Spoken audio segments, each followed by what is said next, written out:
Okay, so we're going to pick up where we left off in Project Zomboid. Got a couple hours for the rest of stream and all that kind of stuff. I wanted to just jump in, do something else, all that stuff.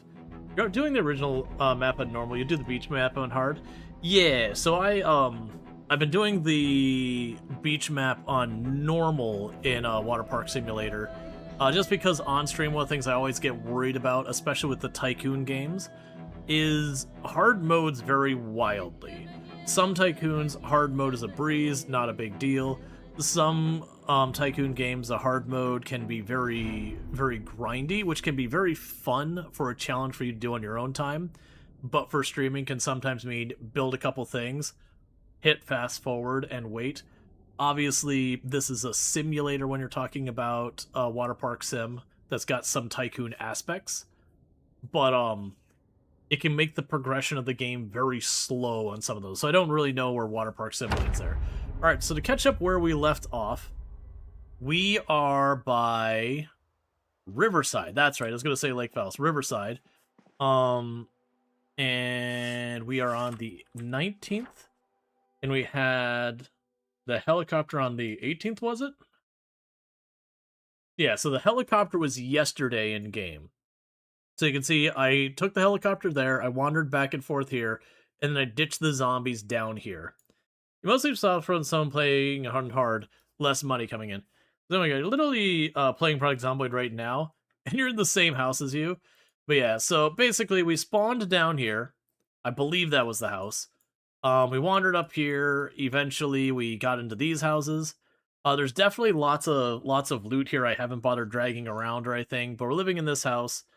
We're working our way over here. We found like a key with car, or found a car with keys there and a little bit of gas. There is a car right here that's in really amazing shape but has no gas. All that kind of stuff. But pretty much what we're working on right now in the game is just trying to push into Riverside. So we're pretty much in the early game of just struggling to make it work. I haven't really done much in the way of the crafting or anything yet, because thus far in the game... Okay, so I do have a zombie out here. Because thus far in the game, I've been able to kind of just keep things going the way I want. We actually have gotten a lot of books.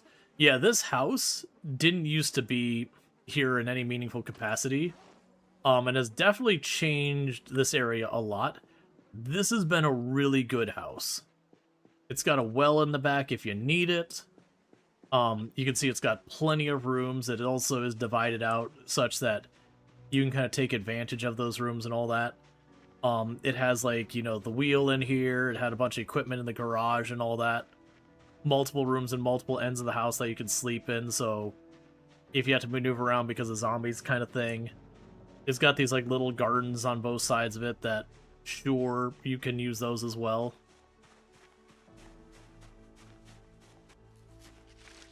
And you can, you know, yoink those for some early harvest. It's got the river straight north of you, so you can basically ignore all threats to the north of you once you've done a little bit of clearing out. So very, very genuinely a very strong location to go by.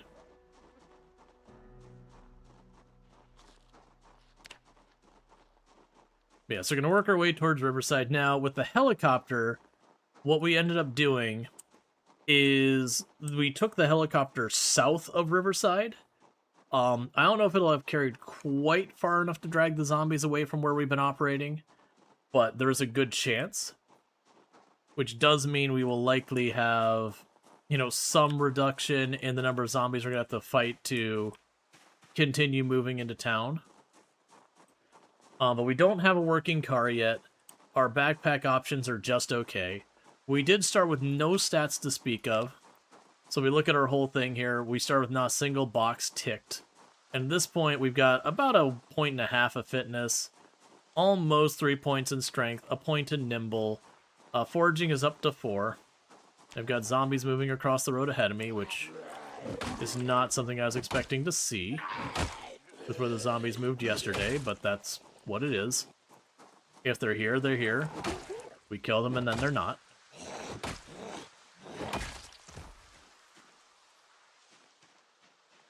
Yes, I don't see any others. As far as our weapon skills go, we've got axes at 1, long blunt is right about to hit 3, maintenance is pretty close to hitting 3, short blunt is right about to hit 2, and then spears has almost 1 point because we got lucky and got an early garden fork. No one cares about cooking or any of that, so you get the idea. We're up to a bit over 500, well, not quite 550 kills. We did get lucky and we found 2 separate metal baseball bats in this run. I am finding the metal baseball bat is not a particularly rare weapon. Not as rare as I would have anticipated it being. But they've been serving us well, and then we've been mixing in all sorts of other garbage as needed. But because we're dealing with such low strength and combat skill and all that, you'll notice I will have to back off of fights relatively often to recover.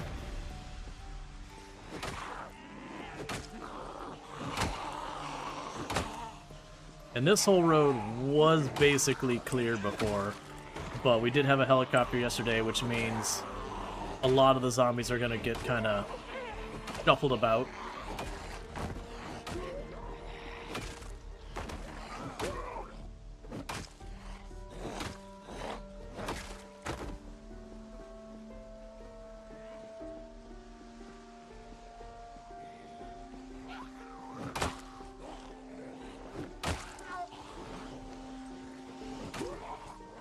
Let's back up a little.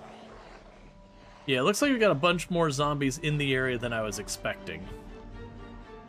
Let's back up, that way we can clear stuff without dragging more and more and more out of the woods. Get an idea of what we're looking at. Because I would assumed, based on the helicopter movement, it would have mostly drawn zombies away from here to the south. But that said, I didn't exactly pay the closest attention of what direction the helicopter left in at the end. Because that could sometimes be a decent indicator of what to expect over the next day or two when the zombies start settling.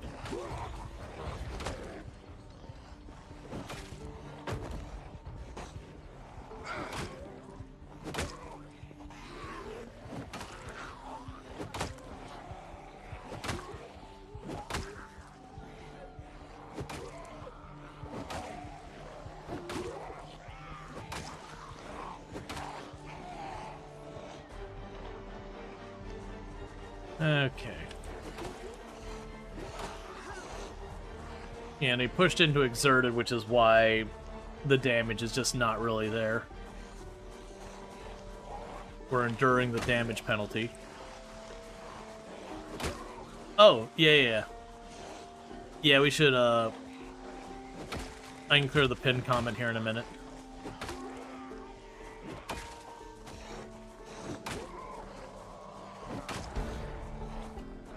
Well, there's the long blunt skill 3 we were mentioning.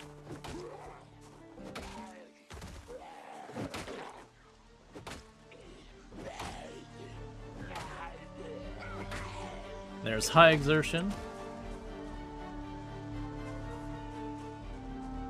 So we're close enough to home. Normally I always try to make it a point the moment we go high exertion to just stop. Let me go ahead and clear that pinned comment before I forget. There we go. All right.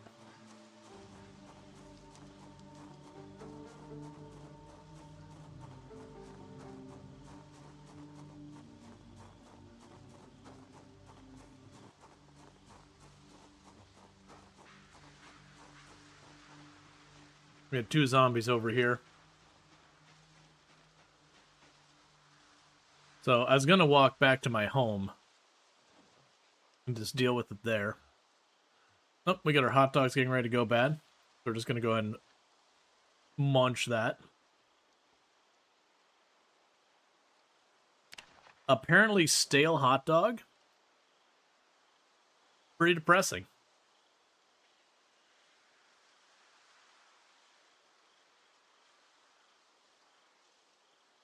But yeah, so we are going through our tier 1 books, one after the other. I believe we did take, I think it was slow reader. And so with that, you know, we do take the penalty on the reading time. But that's fine.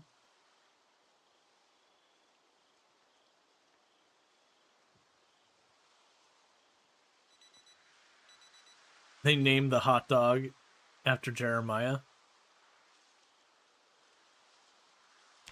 I had the character I set the world record on back when I had it was Jeremiah Wiener, which for those who haven't seen, I always randomize my character names.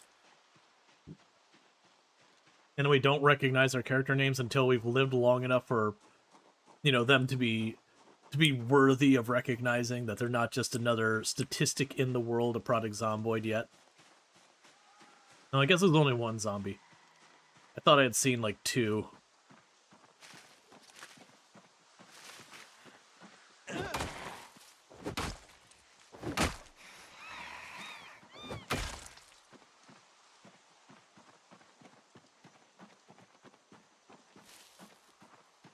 Okay.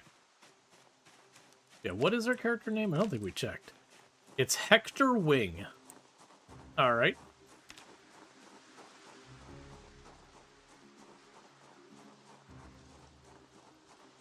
But yeah, so with the helicopter having stirred the pot so much over the last, last in-game day, there's going to be a certain amount of like re-clearing areas we've already been in.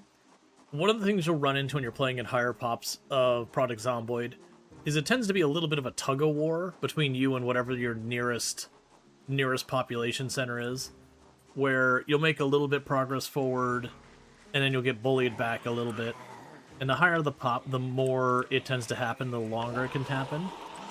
So that's the big thing with like 16 times pop, is you'll hit like the border of a city or whatever. And if there's enough zombies there, you can genuinely just meat grind to the zombies for in-game months until finally you've depleted the numbers enough to kind of push through. I don't anticipate anything remotely that bad, considering we've already been able to get close enough to start seeing some of the buildings proper. Wifey. Okay, you sleep well. You sleep well. Was that nummy? Yeah, I mean, it's reheated, so it's whatever. When it was new, was it nummy? Yep. Yeah, I'd gotten 2 and I ate one of them, so. Yeah, but love you. Love you too.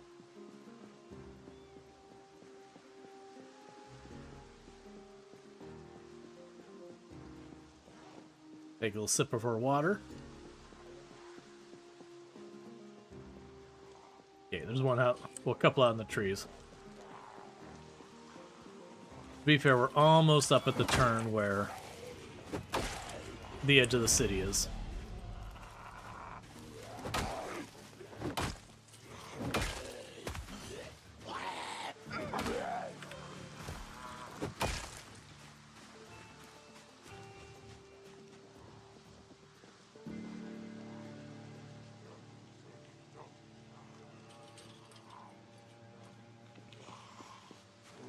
All right.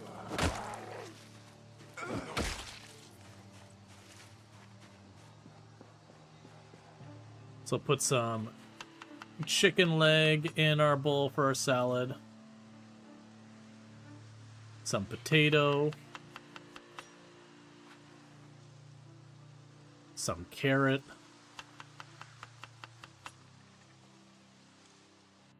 Let's see, it is your birthday on Saturday. A Tomb Command would be her perfect gift, just saying.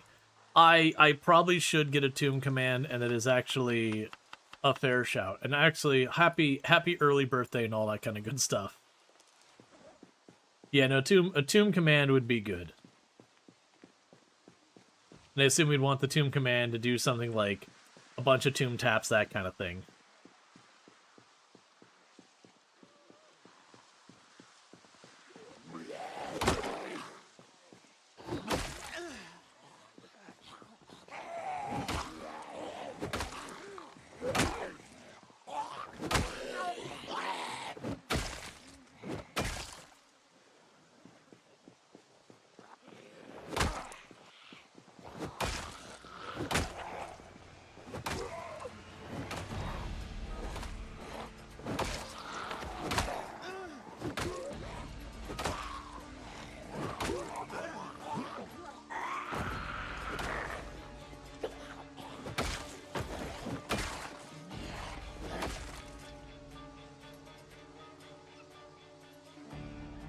Okay. Oh, got a couple behind me. Let's move back a little. I want to make sure the zombies aren't between me and, like, whatever the threat is.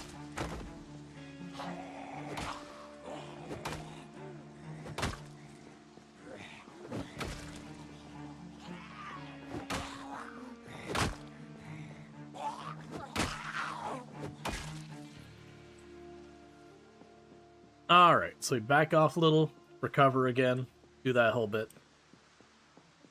Unfortunately, because of how many zombies we're killing on the road here, you can see we're dealing with, like, overwhelming stench and awful odor and all that. And it is one of those things that you have to kind of do what you can to mitigate. Oh, I can actually get just far enough out of it we don't deal with the stench.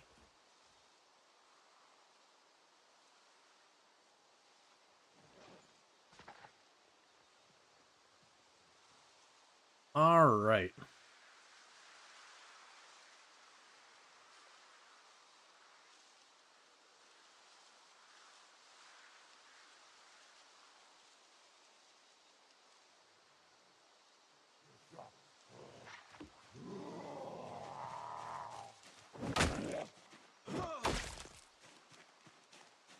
Zombie interrupting my reading time.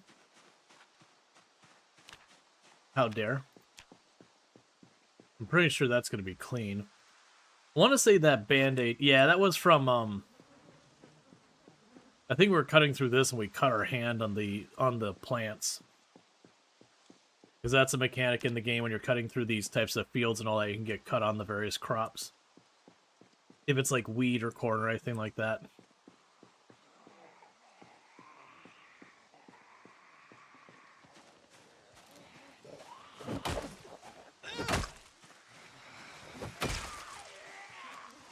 Alright.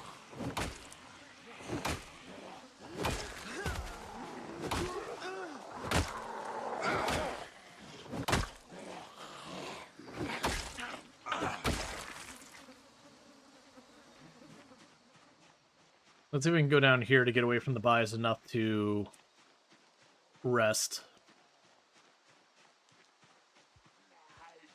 Oh, there's more over here. That's okay. Generally speaking, any of the zombies close to where I'm using to get between destinations and all that, I'm definitely going to want to take the time to wipe out. Alright, so we broke our weapon. Let's go ahead and get ourselves another weapon ready.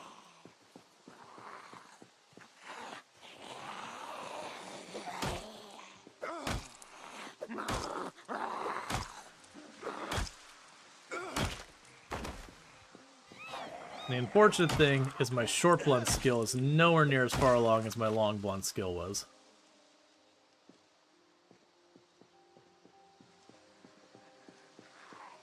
Okay, so the coming down here to rest, definitely not panning out. Well, at least it's a skill level in short blunt.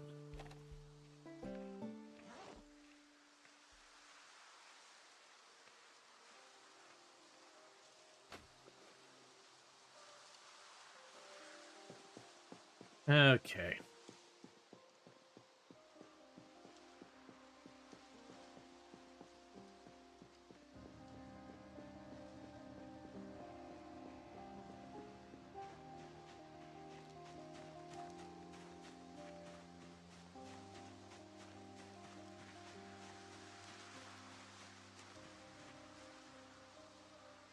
Oh, so you can sit down again.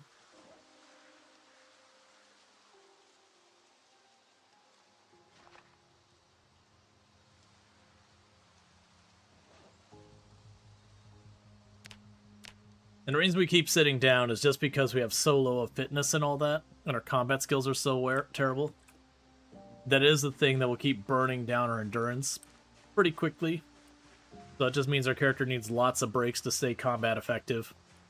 As a run goes on, that'll improve until we get to the point where I can take on multiple rally groups like back to back, and then have to rest like for a little while after that. And if I'm using stuff like short blade, short blunt, I can go way farther than if I'm using, say, like axes or spears. So good news I'm seeing is it seems like we just had some zombies on the south end come up. But we're on this entire path. I'm seeing no zombies at all over here. Well, there's a couple that are trapped in that hole, but they can't get out, so that's not surprising. But this was kind of hoping is with what we did, we would have drawn almost all the zombies away from this area. So we probably just have a couple of stragglers that were up by the river or whatever.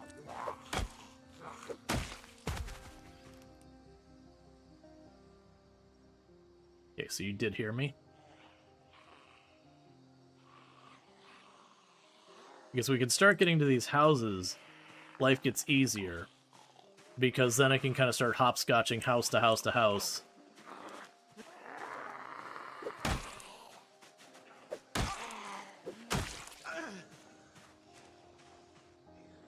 And while I do have a lot of goodies in the house that we've been staying at, it's not exactly stocked with stuff. Like, I just got a bunch of random things that could be helpful. The important stuff I've got on my character.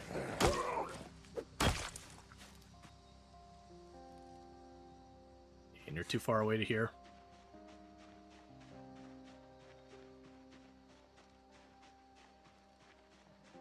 We'll also have stuff like migration and redistribution that'll backfeed a couple of zombies here and there.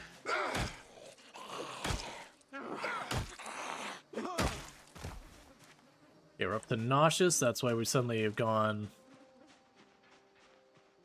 Alright, so we got the better part of a rally group coming this way. Not really. It's about 5. Rally group is closer to 16. Or sorry, 6. There's 4 there. Actually, I mean, we're still getting trickle in. That might be a rally group, just a little spread out.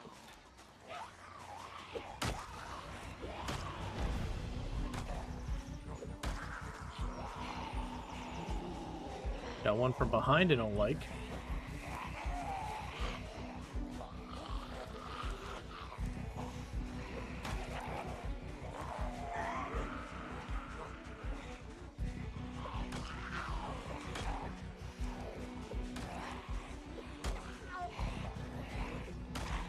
But generally speaking, when you're playing Project Zomboid, one of the best strategies to make an area safe is just to kind of deliberately go out of your way.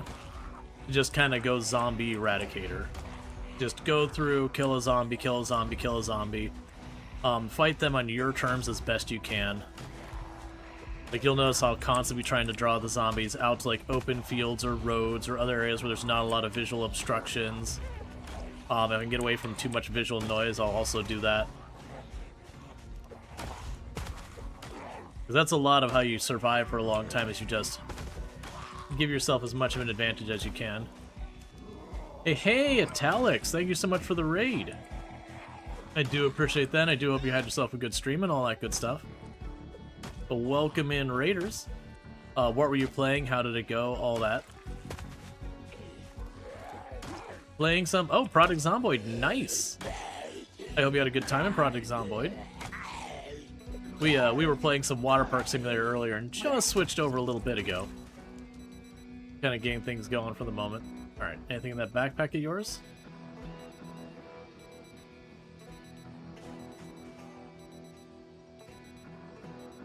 Nope. Some suffer core? Gotcha. Alright, so we need to back off properly. Because we're getting exerted, we're getting nauseous from all the bodies. Start a new run, struggling to deal with the vicious cycle of restless sleeper. Sleep outside, immediately max tired, can't kill anything. Oh yeah. Yeah. It's interesting that I find both the good and the bad sleep traits to be both awful to deal with. Like the bad, it's straightforward what's bad about it. Your character can't get to sleep, they wake up easily, they take more sleep to get rested. And all in all, it's just a bad time. It's like not a complicated bad time. It's just a bad time. Then I find on the other end, wakeful, for example, I find it very hard to keep your sleep schedule meaningfully balanced because you keep waking up earlier than you want to, so it's still dark outside, so you kind of don't want to, Oh, I shouldn't have eaten that whole thing, it's fine. You don't want to, like, go out and do stuff, so you're trying to find stuff to do around home.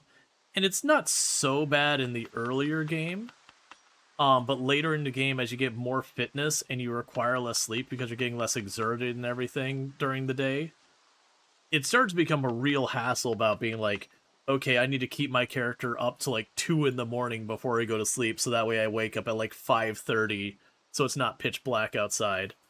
But yeah, no, on the other one, the restless sleeper, and I forget what the other trait is. There's restless sleeper, then there's another one that means you also require just more sleep in general. And I remember those together can be just absolutely obnoxious too. But yeah. Now it's also the interesting where they made the change where sleeping outside has the consequences now, where your character gets like panicked and everything. I'm trying to rest here long enough for nauseous to drop off. We're just hanging too much by these corpses. We did just have the helicopter yesterday in game, so we're actually kind of in the area we had previously cleared. And like, don't get me wrong, these are still from clearing it. We are dealing with a little bit of pushback from the zombies getting kind of shuffled about as they do. But again, for those who don't know Italics, absolutely fantastic. Does like RimWorld and Project Zomboid and Terra Invicta and all these kind of different excellent games. Terra Nova. No, Terra Invicta. Bunch of these fun games. A lot of similar stuff to what we do on the channel. So highly, highly, highly recommend. But for people popping in, I am Rual Storge to play a wide range of games. I'm most known for my exploits in this game, though I don't play it a ton these days. And that's because I used to have a world record in Project Zomboid for highest kill count runs ever streamed. That said, that record has long since been beaten, and thank you so much for the follow. Welcome to the stream. But as far as, like, Zomboid veterans in the, out there, I'm one of the ones who's put in the most time. I'm not gonna be like, oh, I'm the best or anything like that. But I've definitely put in my time, very, very knowledgeable. The only places there's, really much gap in my knowledge is stuff that has been recent additions in Build 42. Because as I kind of mentioned, I don't play quite as much as I used to. But yeah, I do lots of sweaty tryhard. Right now, the run we're doing is not particularly sweaty tryhard. I want to say we're at, I think it was like 6 times pop. Because I wanted enough pop that I didn't get bored. But I also didn't want to do my normal 16 times pop, like, absolute grind fest. Just because the world's been changed a whole bunch. And if I do that 16 times pop grind fest that I normally do, we're just not going to see hardly any of the world. Because, going into the next town isn't something you just pop in or anything like that. It is a massive campaign that takes in-game months. No one of us can know all of the stuff? Yeah, no, absolutely.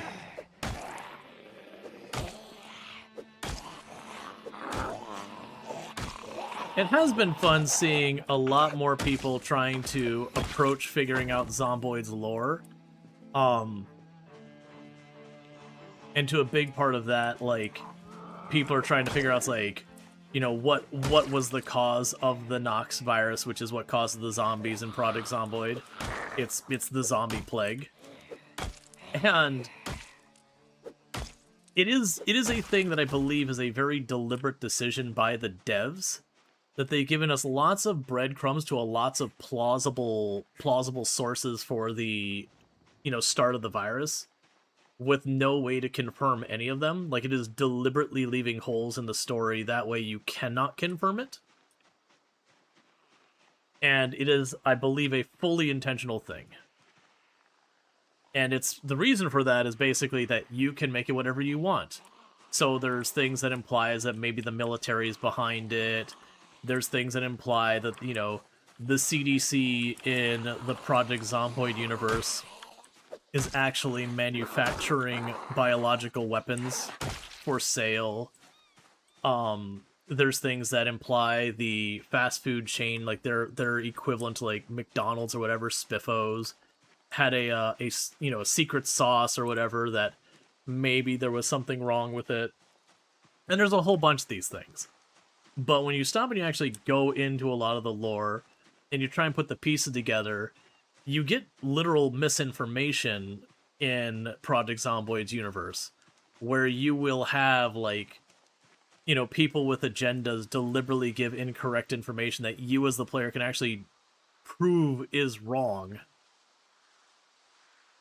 You know, stuff like, oh, it's not an airborne virus and all that kind of stuff. And there's tons of stuff there.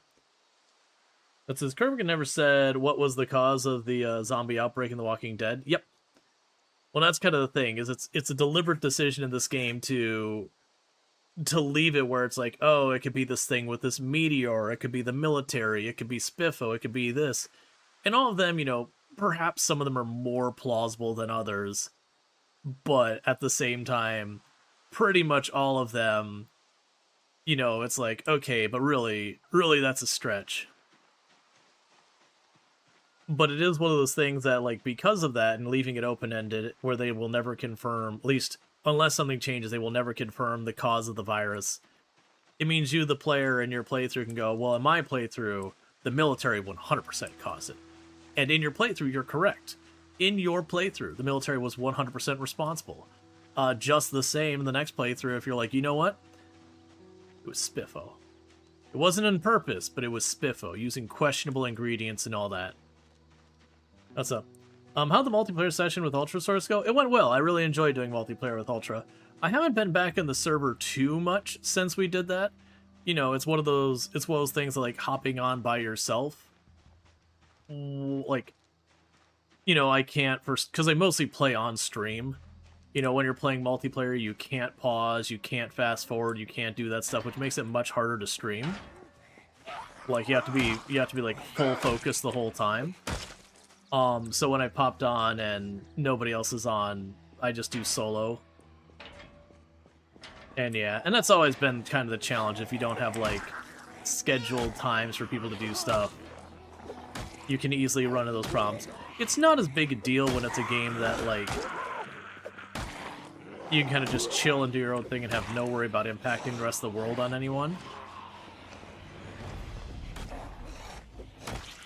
I also didn't even check, like, tonight. To be fair, though, I was playing Water Park Sim until 15, 20, 30 minutes ago or whatever it was now. And so very genuinely, I probably wouldn't want to hop into multiplayer with only like an hour or two left to stream. Just because by the time, you know, anything could get going, it'd be time for me to wrap. That's exaggerating a little bit. But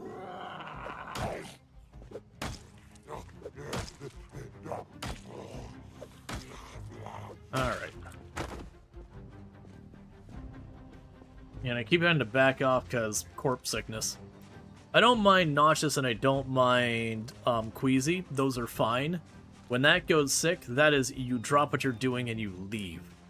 Because the next level after that is fever. And fever, you start dying, and it's honestly pretty fast. It could start killing you. And so it is just kind of one of those things that the moment you see sick, it is time to leave. Because once you go fever, you might be too late. Depending on circumstances, how things are going, how fast you can get away from the corpses, yada yada.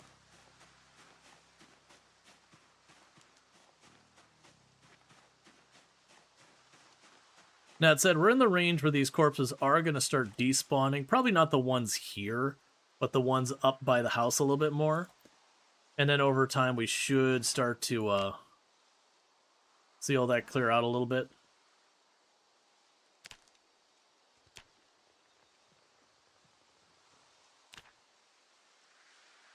Alright, so we'll wait here till the nauseous drops down to at least queasy. And I was going to say, and that goes away. Alright, so we've also dropped 6 kilograms already.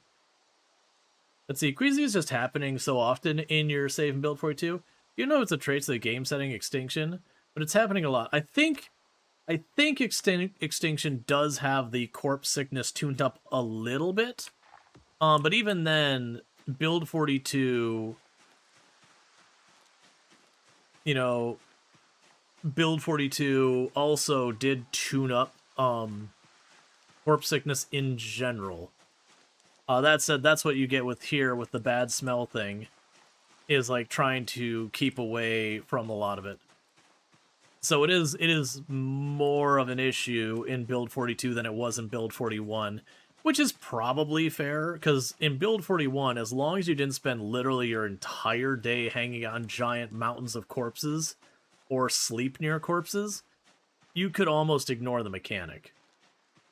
There is a lot of clips from my old Project Zomboid content. The one I'm thinking about is there's a clip from March Ridge where I'm running around in Jeremiah, the character I had set the record on, and literally you couldn't see the concrete. It was just solid zombie bodies for like a whole block.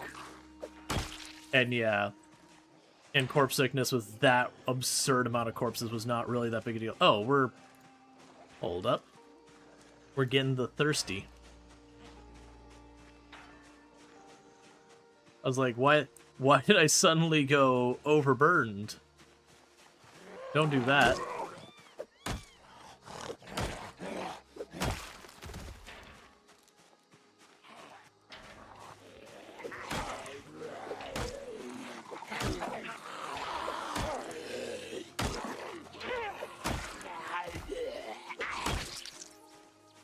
Yeah, I don't worry too much about corpse sickness. Like I said, it's mostly once I just kind of keep an eye on that and it lets me know when to back off.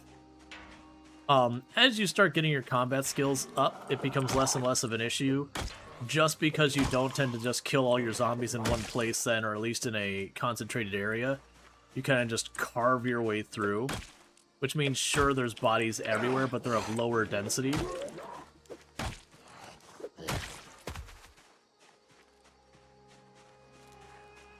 Let's see, any thoughts or tips on short blades? You started a new build 42 of plan and focus on them run. I haven't gotten to enough time to experiment with them in build 42. One of the big things is if you're going to want to be able to be successful with them, you're going to want to make sure you have a whetstone, because you're going to need to sharpen them. And that is kind of one of the big changes, is the blade weapons needing to have regular maintenance on them to sharpen them, otherwise they take significant damage penalties. So you're going to find a lot of times you will kill a rally group, or at least most of one or whatever. And then after that you're going to need to back off, sit down, sharpen your blade.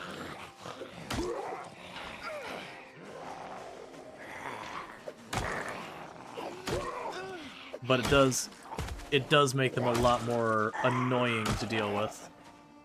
But they're still good. I do feel like with that the extra step, they could use a little bit of a boost to make up for the sharpening mechanic.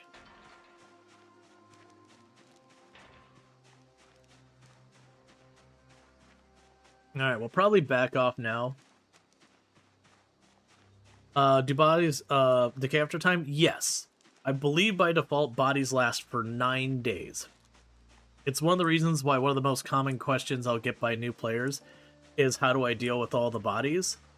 And usually my kind of smart ass response I'll give people is, I'm doing it right now. And by that I mean I'm doing literally nothing. Generally, the only thing I'll deal with bodies is if there's a room I'm going to be sleeping in or spending very large amounts of time in the immediate term, I will drag the bodies out of that room. But past that, I don't care. Burn them? No, definitely don't burn them.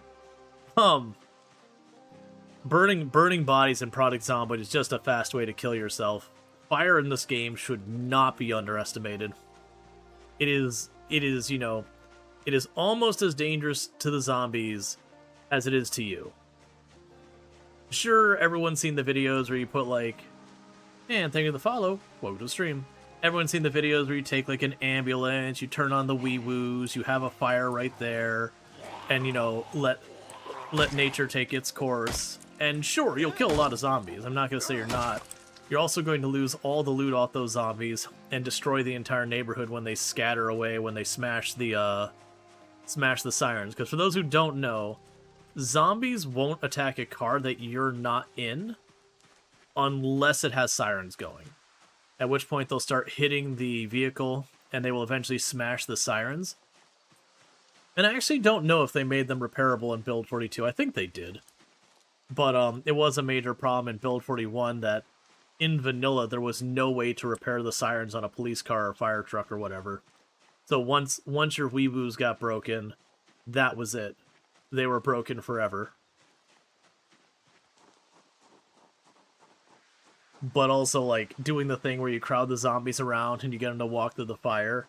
Like, the zombies will sometimes pass too close to you where they don't even get the grab or anything, but you'll still catch fire because they're considered, like, an open flame, so they'll spread fire to tiles around them. They'll burn down all the buildings nearby because they just spread fire. And they've adjusted fire spread a good couple of times in the game. Like, there's been times where it's like, you would start a fire in someplace like West Point or Louisville, and you just kind of left the city once the fire got going. Because it's like, okay, well, half the city's going to be gone, like, because concrete was flammable and everything.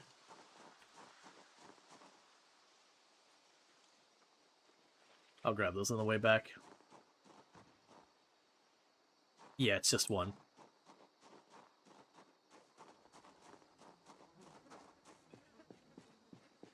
It's right over here in this corner.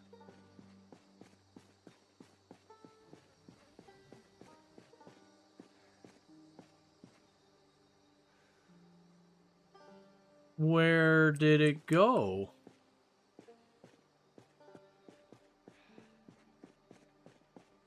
I'm not losing my mind, right? There's a zombie who walked over here.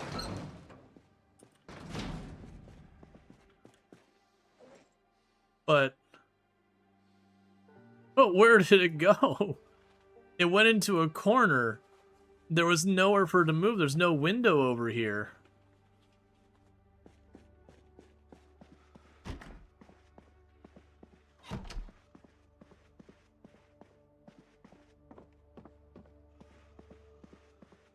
I hear it.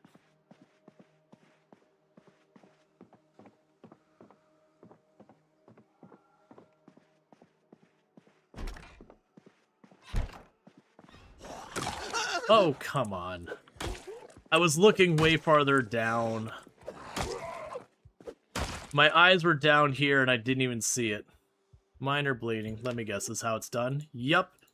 That's it. Round's over. Ma. Yeah, no, my eyes were down here. I didn't even think about the fact that it could have ducked in here, so by the time it rendered in, it was too late. Yep, and this is how you died.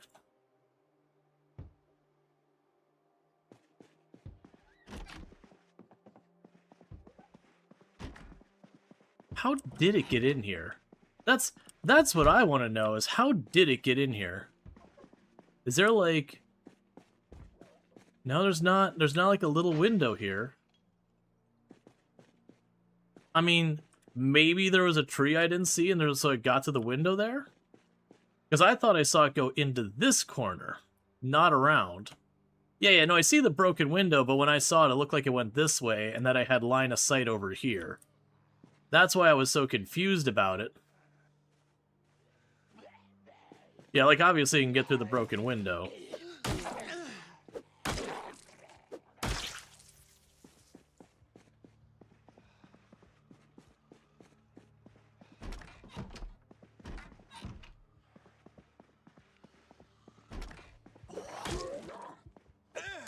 Okay.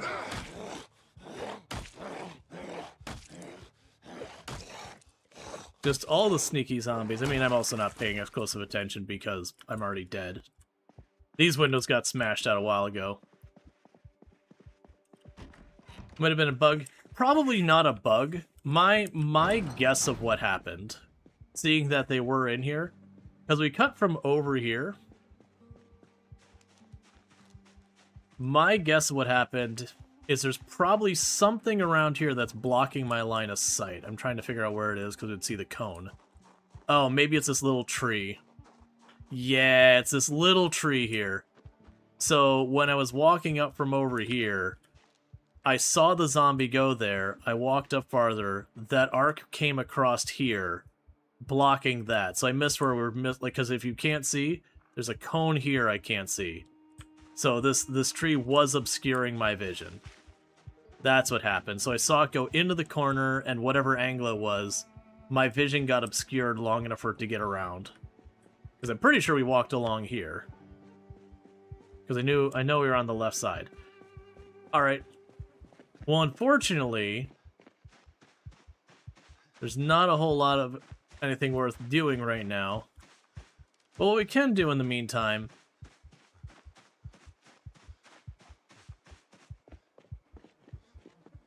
is drop this. The run's basically over. Oh, we're already at high exertion. Never mind. I was going to say, let's run and look at town, but with high exertion, I'm not getting anywhere. Alright, well. Finish me. There's another bite. Finish it. Because I don't want to leave the character alive.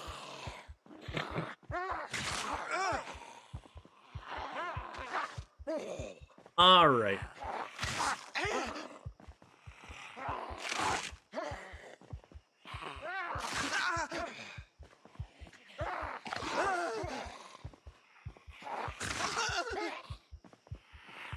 What's up? It's taking a while. It's really taking a while. Any day now.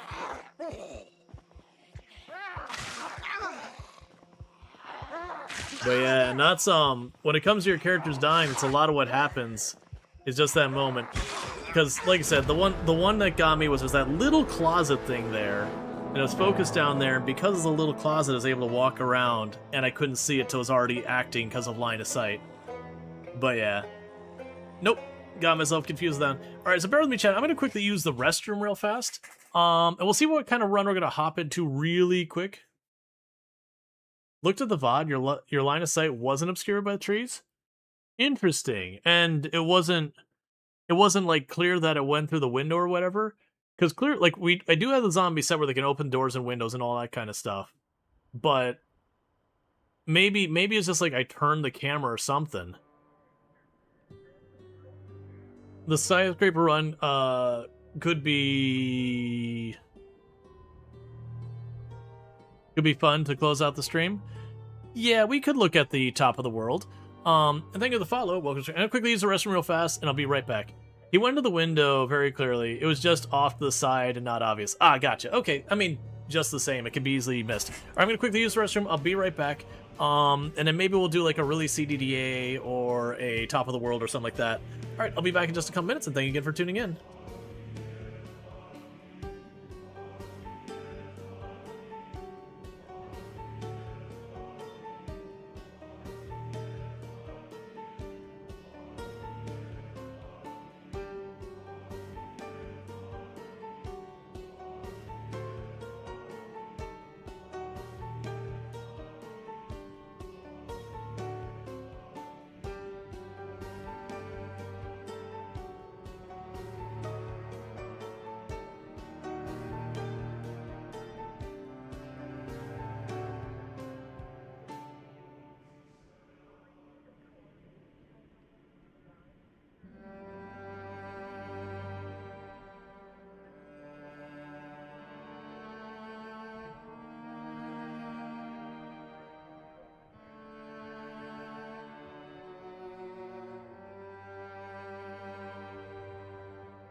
Okay, so we got to make the decision on what we're doing for this.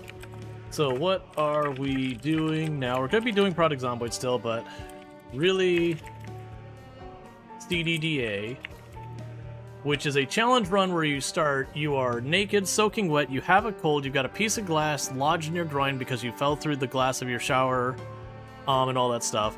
It's the middle of the winter, your house is on fire. I don't remember if they turned off the respawns, because I know the respawns used to be on,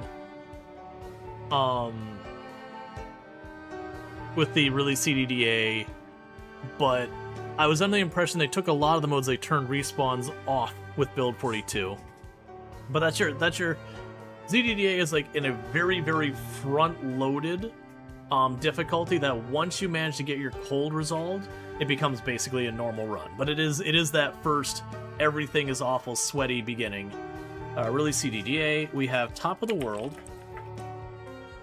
Oh, and Burning Sun, we did try to run out of the building after I had died on my last Top of the World challenge run, and I don't think it'd be impossible to run out of the building, but I think it'd be a lot of like drawing the zombies up and then kiting them around to ball them all up and then going down, grabbing the next set and trying to do it. I think it would be extremely difficult to get out of the building successfully by just trying to plow downstairs, because the stairs breaking line of sight and everything for you to be able to tell where they are. And it's pretty dense in there. And then once you get out, you're coming out into the heart of Louisville, like way in the upper left area of it, where it's at its like highest populations. So I think running out of the Top of the World would almost be more impressive than surviving in it. So the Top of the World is a challenge where you start at the penthouse on the top of a skyscraper that's full of zombies in the middle of Louisville, and you just have to survive to work your way out. So I have the 16 times pop. I'm hesitant. I don't think I want... So here's the challenge I run into. So normally, historically in Project Zomboid, I like doing 16 times pop, sweaty, try hard, all that stuff. But low-key, with the extra layers of crafting, it ends up being more and more time I have to spend on crafting weapons versus the fighting and the clearing and exploring side of things, that it's really made it hard for me with Build 42 to enjoy it as much, because it's kind of a thing that I have to like get over, like I have to kind of get over the hurdle of all this crafting just to keep doing what I want to do. It's effectively a chore I have to do now that's taking up way more time.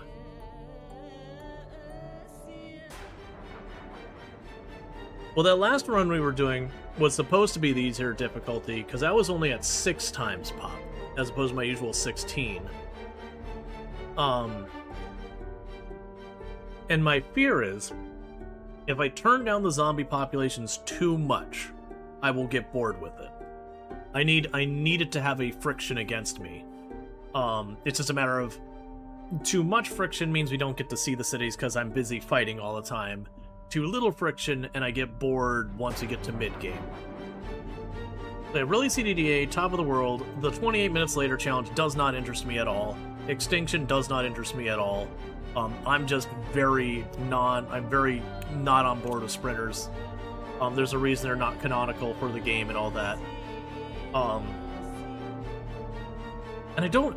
Winter is coming. That's not a new mode. That's carried forward from Build 41, right?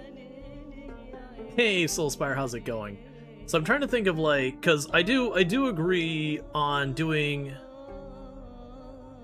Can we check to see if CDDA has less respawns or no respawns? So I don't believe you can. I mean, we could check real fast. If what we could check is some of the difficulty stuff. If we check on custom sandbox, like this doesn't matter. You can go down here, but if it's not listed here, there's nothing to do. It's also interesting that 6 months later is still listed here, despite 6 months later not existing as a mode anymore, if I'm not mistaken. But yeah. Yeah, so that's kind of one of those things that unfortunately you can't go through in here and see the settings unless it's listed there. You can go in and like open up the save files and all that kind of stuff. Because yeah, I genuinely don't remember. Yeah, so what population do we think? If we were to do another one with the intention of exploring, because that was 6 times pop, and it actually didn't feel bad. Like, because we did about a stream and a half on that. And we were already getting to the point where I could work through a rally group and all that, and I was getting some good. And what would happen is, like, maybe one more stream we get to the point where I can knock down a rally group pretty readily, and we would be able to just kind of go block to block. I definitely... Yeah, I was going to say, it's going to either be, like, 4 or 6 times pop. So we'll say high-ish pop exploration. Alright, we'll go ahead and get that poll started, just so we get it going. So the things we're considering is there's the Really CDDA challenge, which is your, like, very front-loaded, sweaty, try-hard thing, after which, once you get over that hurdle, it kind of turns into a normal run. You have Top of the World, where you start at the top of a skyscraper in the middle of Louisville. It's a very fun challenge mode.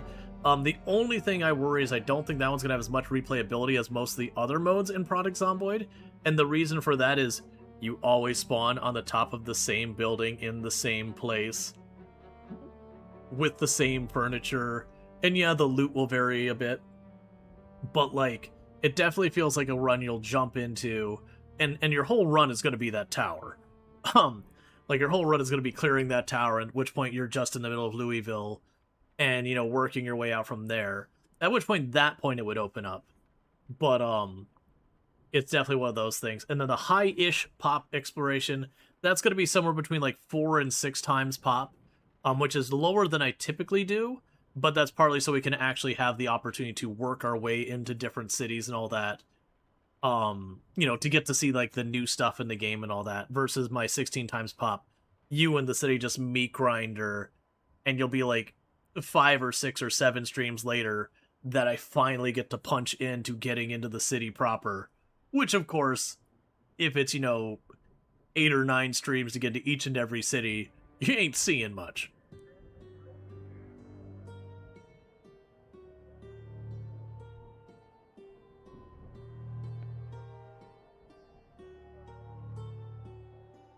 So not seeing a lot of love for Really CDA, that doesn't surprise me. That takes place in Muldrow. But, Really CDDA usually ends up being a handful of restarts until you get yourself a good run going. And then, like I said, after that, it turns into a normal run, where we'll just steamroll the zombies after a while. But that's only once we get over that hurdle of the start, which will absolutely kill you a bunch of times.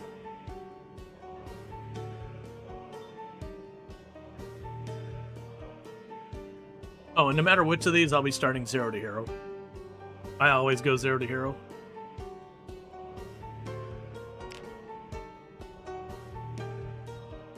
Yeah, so either way, it's going to be either challenge or sandbox.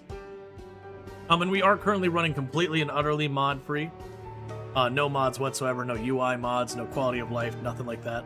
Don't have a problem with those, but with it being a new version, there's already enough issues going on that we don't need to set more on fire. Like, I've seen a lot of... Like, generally speaking, the game's running really good on most part. I have noticed that, vehicle desync in multiplayer is particularly nasty right now. Like, I've watched people jump into a vehicle, their screen just turns black, and then they teleport back to where the vehicle started, and there's just this empty gray rectangle where the vehicle was and all that stuff. And, like, literally they tried, like, 8 or 9 times relogging and everything just to drive up the road before going, alright, I'm just gonna walk. So while a lot of stuff is working great in multiplayer as well, there is definitely some stuff that is not working great. Which vehicles desync issues have been a reoccurring issue almost every major update. They also have an issue right now, and it is confirmed a bug that they're working on, of when you're in your combat stance and you go to turn around, your character kind of like locks in place and rotates on their spot, which is super sketchy when you're in the middle of fighting zombies and you lock in place to turn around and all zombies are closing in on you. That is confirmed a bug, because it's not how it used to work, and it's not an intentional change, which is good, because if it was an intentional change, I would be like, well, this is a really bad change that you really should reconsider. Because one, it doesn't match from a fun flow of gameplay or realism standpoint. It is strictly a, hey, have you ever wanted to be punished for no reason? Congratulations.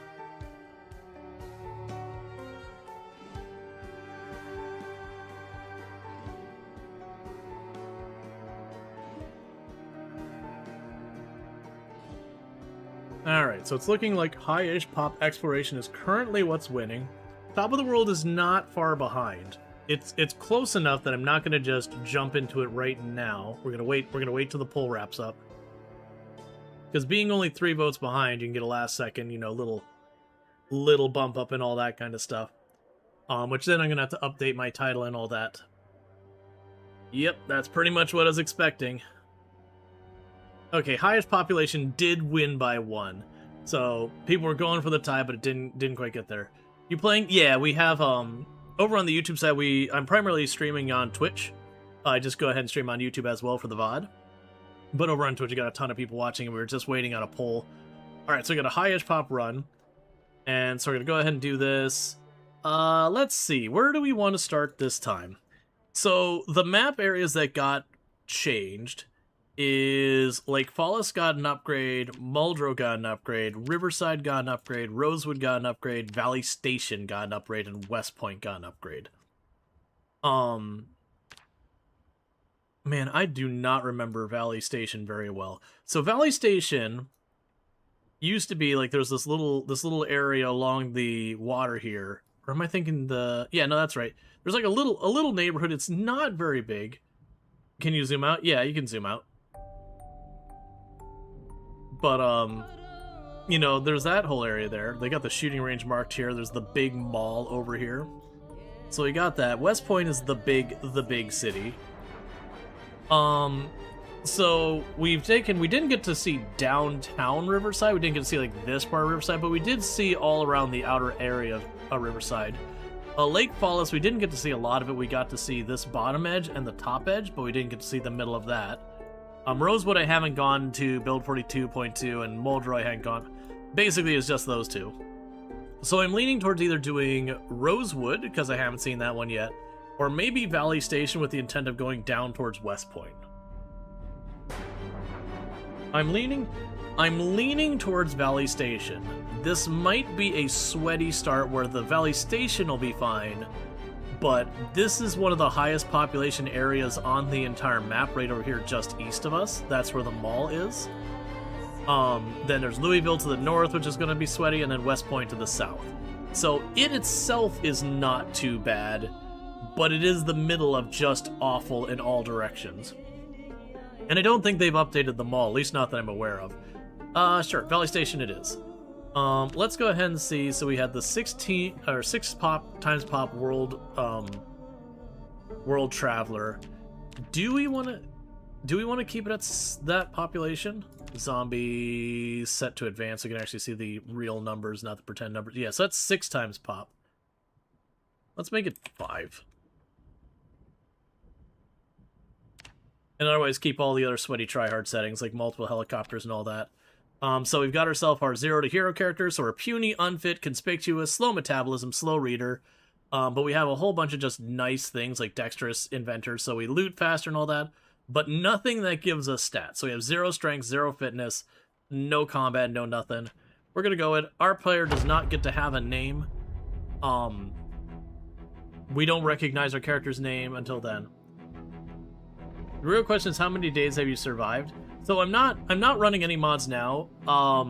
For days survived is usually not the metric I go by. It's zombies killed. I used to hold a world record for the highest kill count run ever streamed. That has obviously been beaten by the past tense and all that. But I have killed over 135,000 zombies on a character. I think I have a character that is technically alive from build 41 who is about 200,000 kills.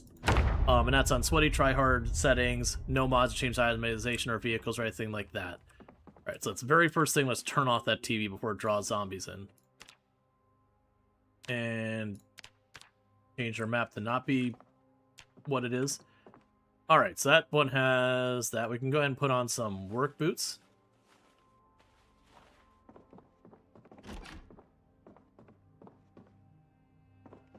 So I'm going to check all our closets and all that. And hopefully we get to get a good look around here before we get caused any grief by the neighbors. Alright, we've drawn a zombie our way.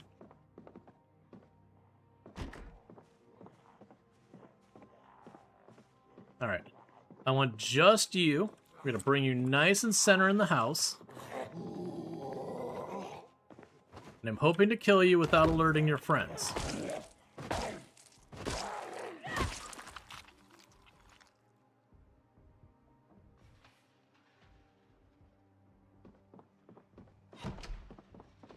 Okay, we are just alerting one after the other. We got a magazine.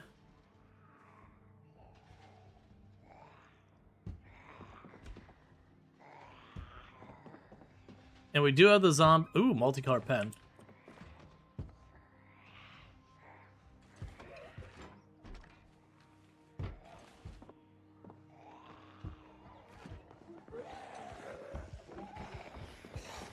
Well, it's time to go.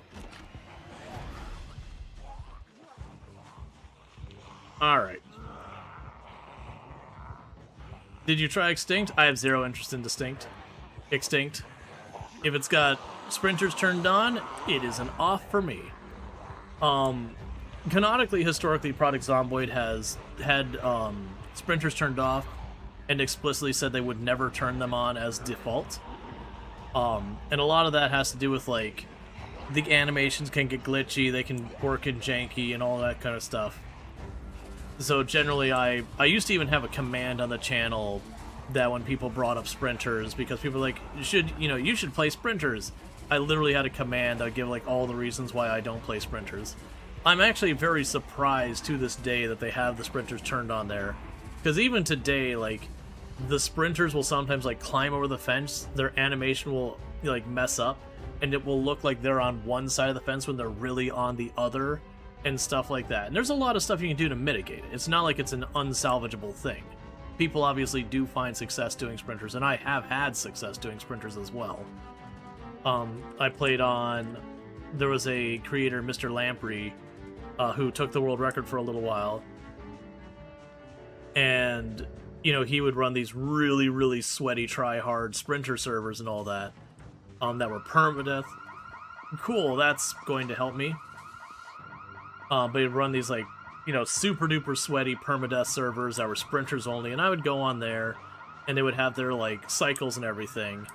And I would usually finish every cycle in the top 10 number of kills. And then I survived, I think it was out of like 7 or 9 or however many resets, I survived all but 2 of them to the end. So, like, I can do sprinters, but I don't enjoy sprinters.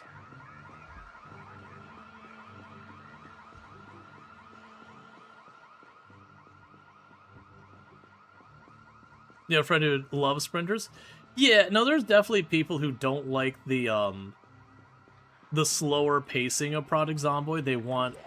They want stuff to be going on. They want, you know, the quick reaction, and that's fair. But for me, part of the magic of Product Zomboid is that it is effectively a game you can master. With enough time and effort, you can kind of master the mechanics of the game to succeed. Alright, so we're kind of being evicted. This is nothing unusual. Pretty standard practice in early game Product Zomboid. If you spawn in any place that's got any meaningful... Well, it's especially going to be a thing if we just... Every third or fourth house has a house alarm to stir the pot to make sure they're following me.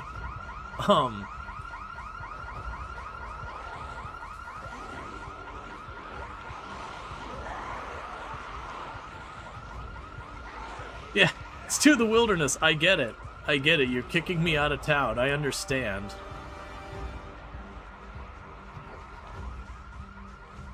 "16 times pop? Not this time. Historically, I've run 16 times pop, but with all the map changes, 16 times pop, you do not get to see much of the map. This is only 6 times pop. So it's between very high and insane.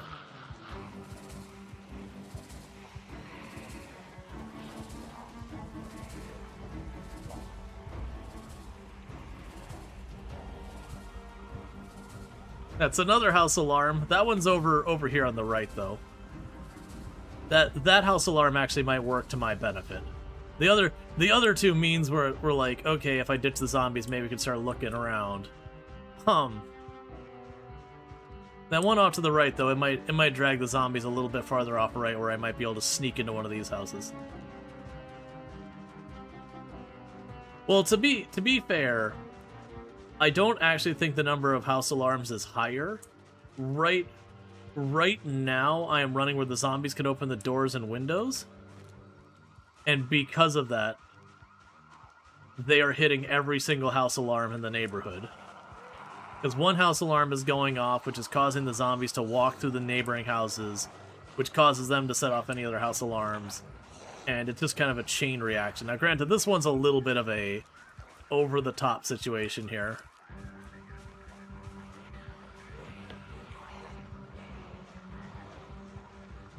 What I'm trying to do is that we get to the south edge of this town. I suspect the houses will be nice and quiet, because all the zombies are going over there.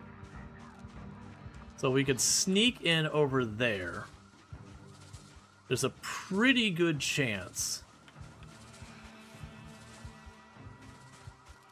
Did that zombie literally not notice me? I'm taking a chance cutting through these trees. Oh, I couldn't pass through it because there was a zombie on the other side of the tree.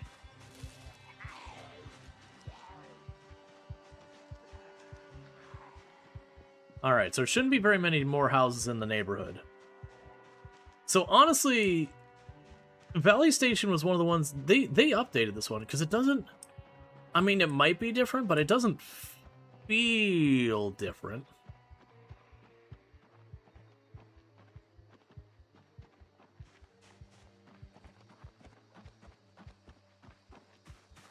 I thought I was like, oh, I grabbed an ice cream. I grabbed 4 ice cream. There's a plastic water bottle. That's an important one.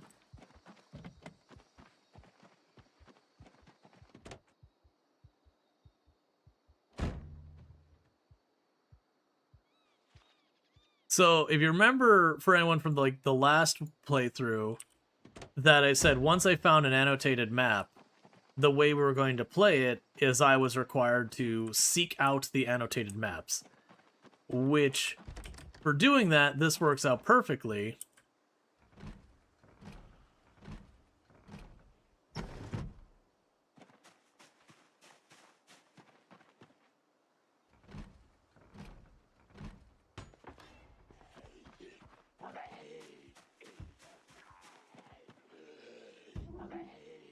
It's dangerous. Go, go, go, go, go.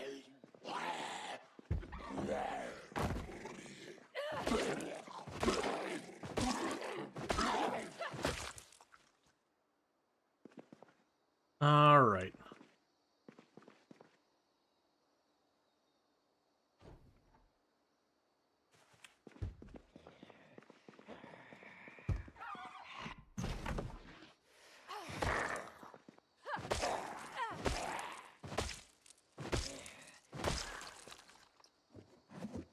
Okay.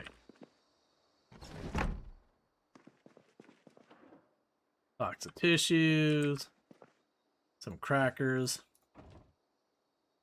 Got a griddle and a bunch of stuff I don't care about. Fruit cocktail. Alright, let's grab all the stuff that's in the fridge part. Chuck that over the freezer. Yeah, not all of it needs to be frozen, but that's fine.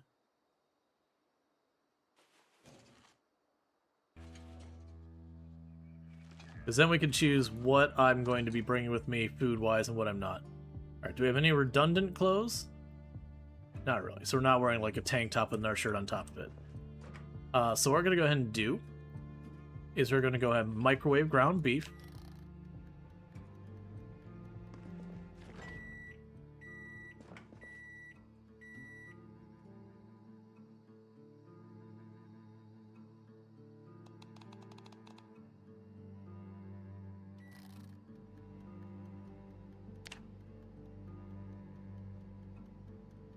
Okay. Ha! Ah, there you go. This is a great start. All those house alarms, and we have the water on its default settings. It's already turned off. It's fine right by the water, so it's not actually a big deal. But, that does feel a little trolly.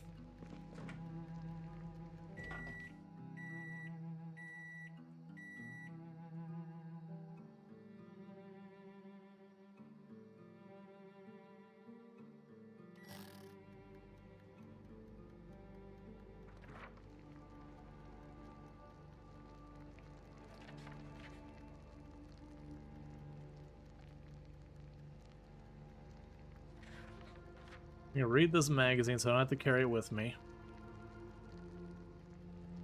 But I don't anticipate necessarily staying here forever.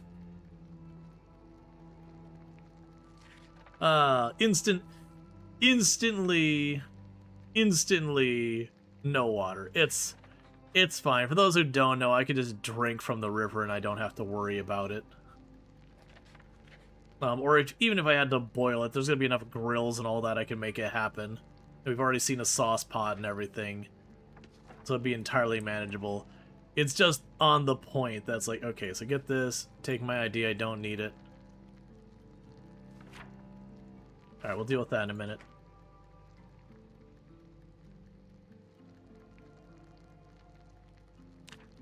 Okay. To read the map, if you can make it here before you turn, there's something here to help. We'll be back together somehow.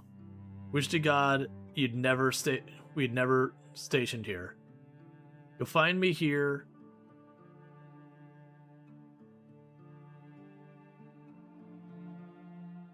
You'll find me here, but marked where? I don't see a second symbol. I guess you'll find me here.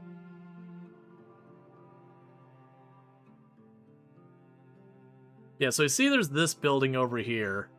So I'm pretty sure that's Louisville.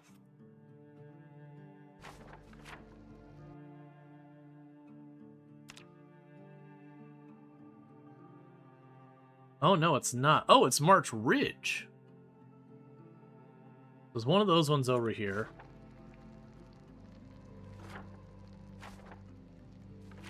Okay, so it's third down from the apartment, so...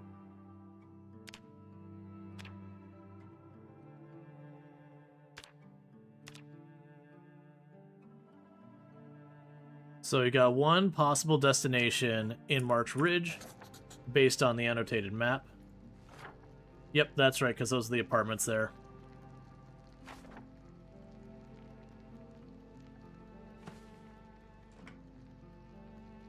Cooking multiple pounds of ground beef in the microwave is apparently a little tough.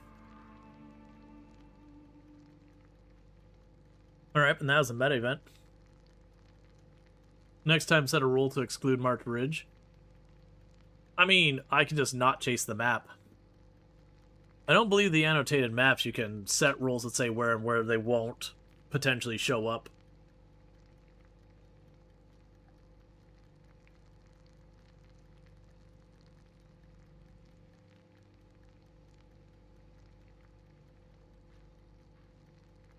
You might be able to with mods. There was a survivor house up the road, by the way.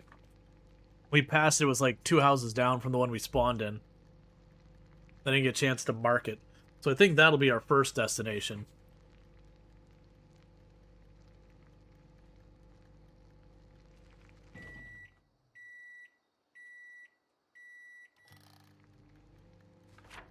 Yeah, so we check up here. I didn't think to mark the house that I spawned in, but we did just walk straight south. So I assume it was one of these two. Because you can kind of see to how big of an area we have around it. So we have this big area. It's probably this house. Because we didn't go north at all, we just walked out and went south. So let's go ahead and do...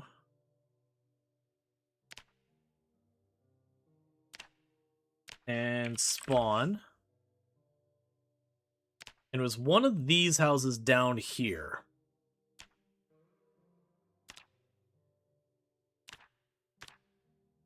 Survivor house around here somewhere. Because one of these houses. Because we can go for that one first since we already saw it.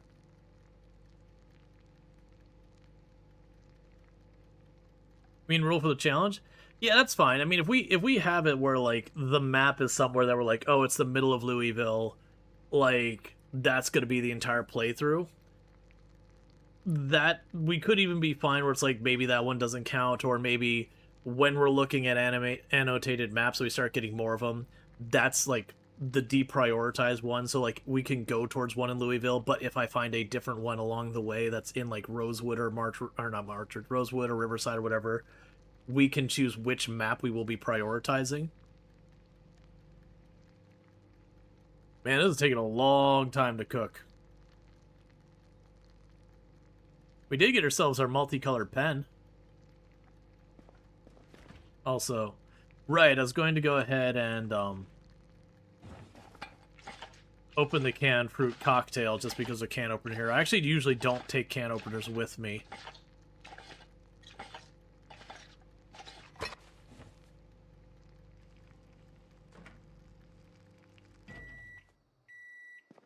Okay. And in this particular case, we didn't find any weapons to speak of.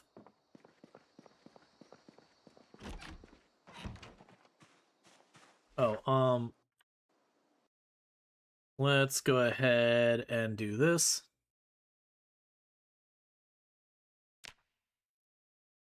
Symbols, open. Food. And there's a whole lot of nothing else we care about. Oh yeah, I'll always cook if I can. It's just in cases like this, I don't really get the option.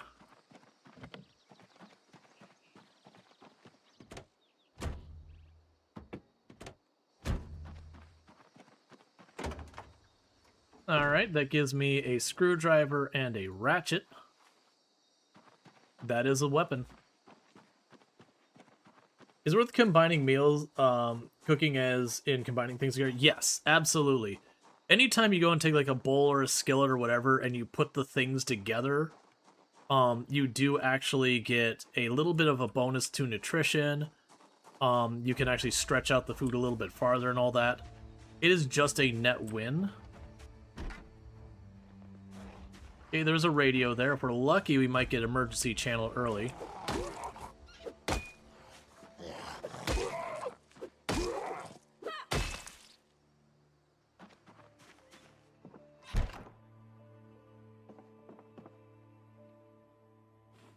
Got an auto magazine. Another magazine we can read. Turn you off. No emergency channel yet. Turn you off. Just so it's not making noise that attracts zombies or whatever.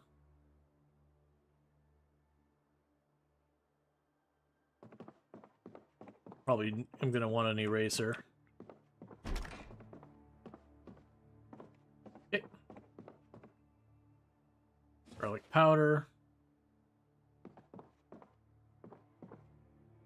Got a whetstone for when I need to sharpen things.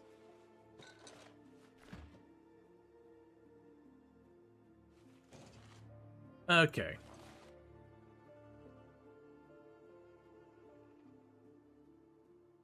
So slight change in plans. This house is a bit better for us than the one up here. Let's grab the food out of the house up here, nix it out as being looted, and dump it down there, and that's going to be home for the time being.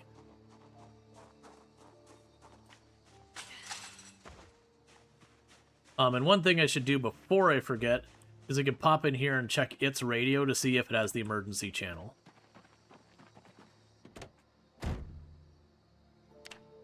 It does not.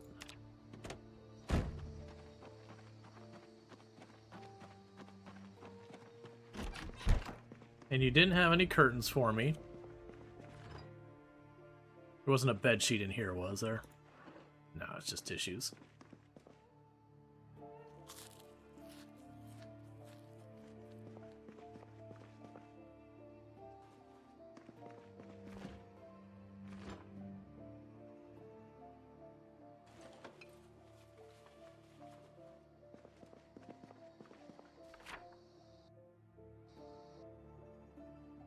Yeah, I can't remove the marking. So what we're gonna do is once we get down here, as much as we'll stash the multicolored pen, but I'll take the pencil instead since it comes with the eraser, so I can erase stuff off of the map.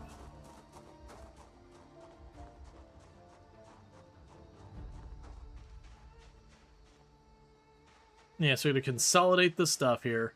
There might be one more house down the road on the side. I might check for that. But yeah, so the reason I wanted to move this over here is the stove is a little bit better to deal with when it comes to a lot of this stuff. The fridge is a better fridge. Just higher capacity, that kind of nonsense.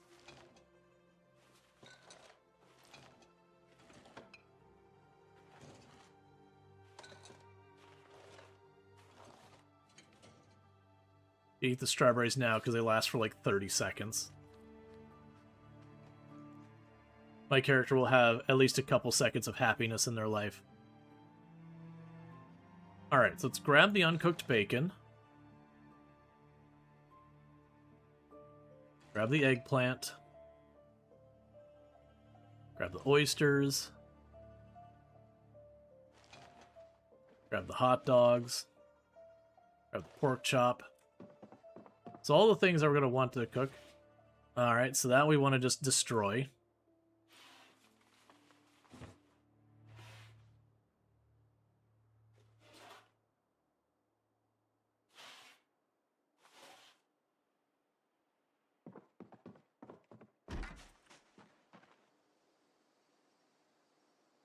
Because if we eat the burnt pork chop, it'll poison us.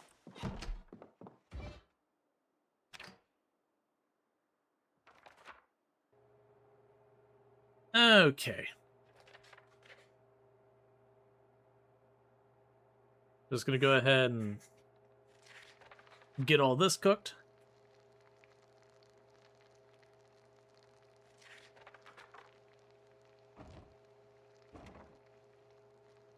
And unfortunately, we didn't find a bowl in here, but that's okay.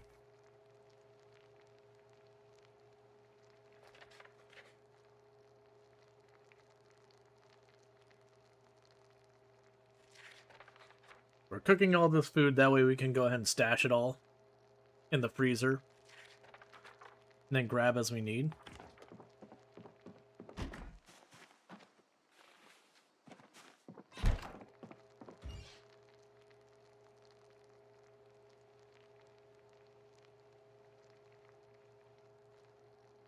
You have to wait till this is done. That's fine.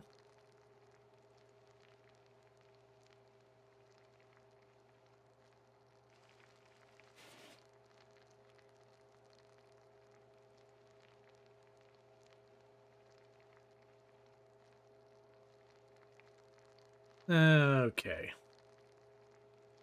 These top two will get done about the same time, and then the pork chops will be a couple seconds afterwards.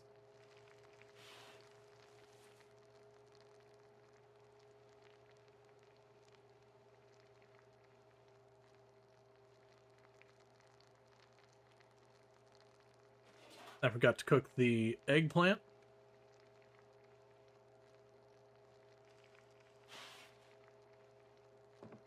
That's going to take a minute. In the meantime, chuck the ground beef in there, chuck you in there. I think the oysters will be the thing that goes the fastest, so we'll have that as the next thing we eat. I'll also grab the hot dogs in the meantime.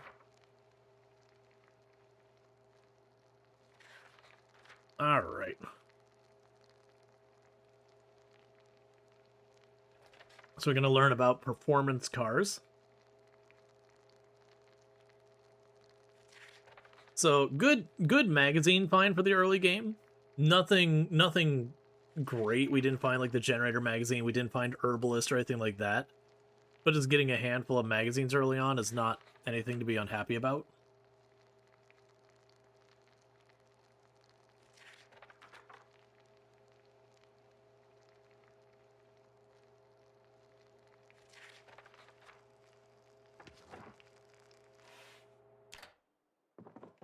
Alright, we'll drop the eggplant off in the freezer too.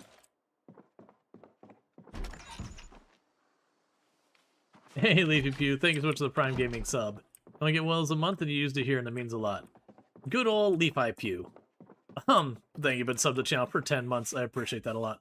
Let's go ahead and grab this, and for right now I'm going to chuck the multicolored pen back, because what we're going to do here is with this, I can go on and we can put a little house symbol on this one, because this is home now. And we're going to remove these two symbols. And we took everything worthwhile out of there, so we're Xing out that house.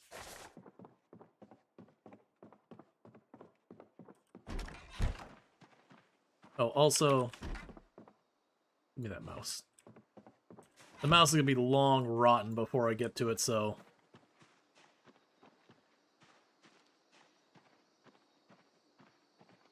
don't remember if there's another building down this way or not. We can walk just a couple steps down this way. And we'll see if there's anything farther down.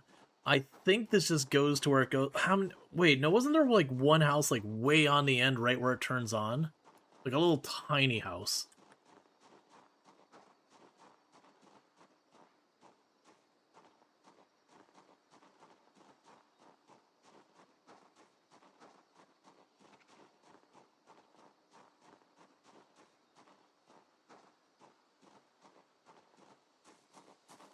Don't care about the sticks. Alright, well, let's go ahead and see what's down this way. I might just be burning up daylight, but there's only one way to check it. Oh, did I fill up my water bottle? I did. Good. Alright, but yeah, so our first objective, once I go and I peek down this way, is we're going to start clearing up. We're going to find that survivor house. Because, one, we're likely to get some good stuff out of it. Two, if we're doing this whole idea about we're chasing the annotated maps and all that, the whole point is that we go after the survivor houses because that's where the annotated maps generally lead. Unfortunately, one downside is we did only get a ratchet and a screwdriver, so weapons-wise, we didn't get much.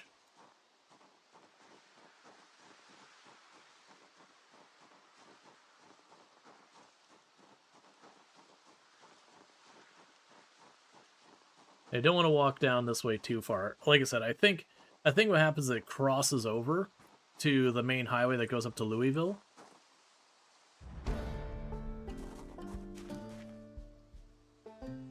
We don't need to mess with berries right now. I've got so much stuff in the freezer.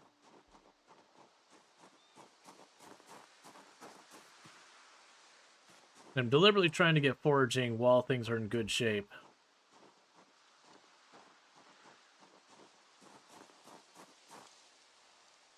Because we keep getting that leveled up, we might just straight up find weapons or saws or tools or whatever. Yeah, all those random herbs and all, we're not going to sweat that.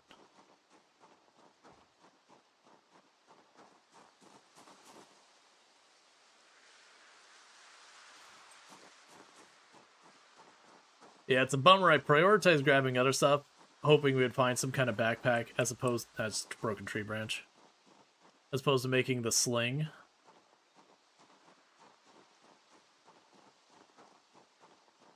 I don't remember this going this far down. That's probably memory problems, not anything that's changed. Because I've definitely come up here a number of times. Hey, Allison! I hope you had yourself a good stream and all that stuff. We get a shout out for Allison Adventures. I'd really appreciate it. Well, memory's not good. Because I remembered there being one more place down here. But like I said, it could have very well changed. We'll just peek around the corner, then we're going back up.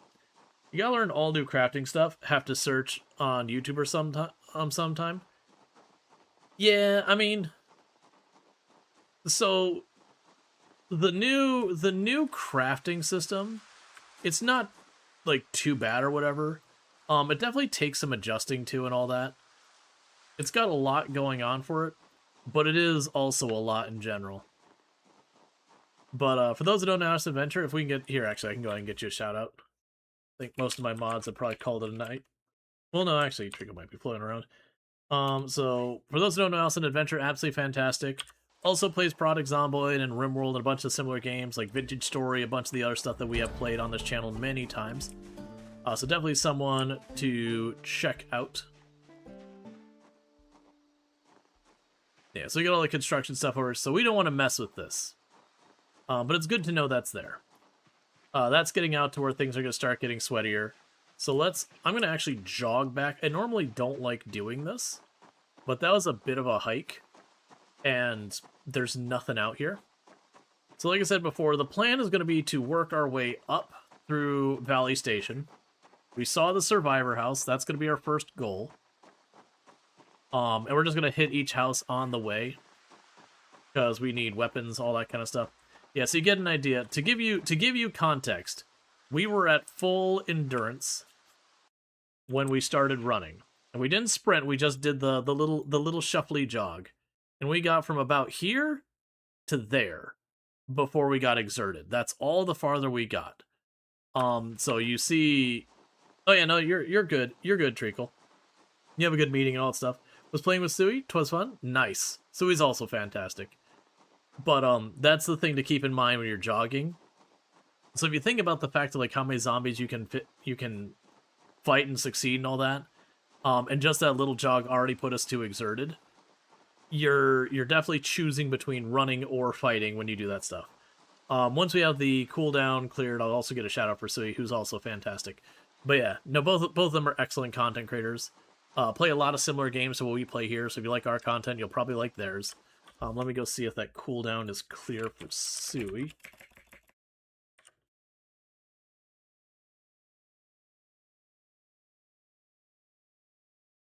Because Sui is a fellow member of the Halcyon Frequency stream team. The stream team that I'm on has helped organize stuff like the RimWorld Hot Potato and all those kind of things. So if you like that big event, Sui is arguably like, you know, the brain behind making that happen the first time and all that.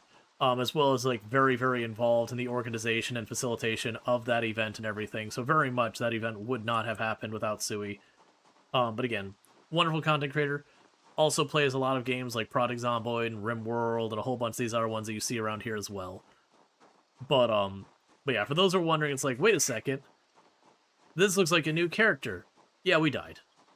I had a zombie duck into a building, and I there was a building and it had kind of like a V here, and then the front door was over here.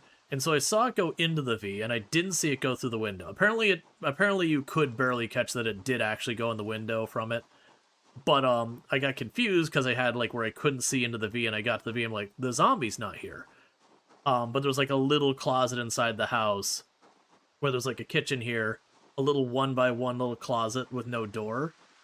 And then there was the room I came into and came around. Zombie, you know, grabbed me from right there because whatever. I just didn't play it right. The fact that I didn't see the zombie where I expected it kind of really threw me. And so it's all like, I was expecting to be farther in the house kind of thing, and I just played it bad.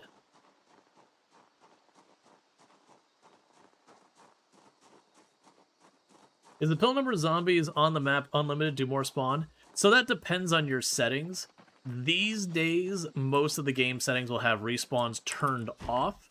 Historically, they were turned on, but that has changed over time. But yeah, so with the respawns turned off, you can systematically wipe out all the zombies on the map.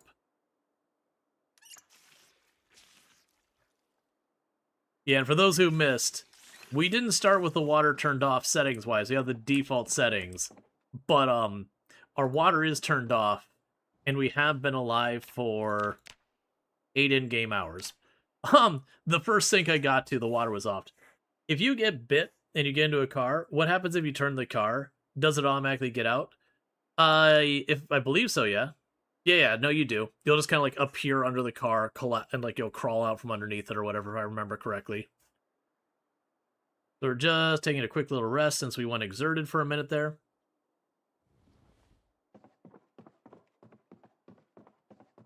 It happens to us all. So how does you said Survivor House? How does it look so far? Busy?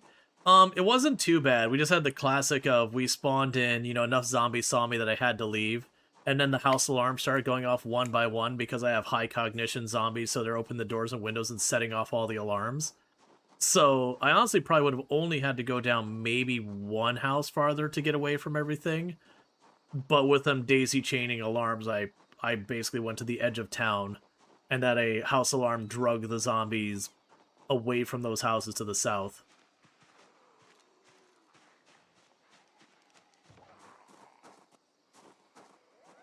You feel like certain places don't have proper plumbing? Oh, if you mean like certain houses have limited water to begin with? That's a thing, that's a new thing and not what I'm used to. Because generally speaking, historically, like any house that had a sink pre-existing had unlimited water. Like it just treated the entire game as everyone having valid plumbing.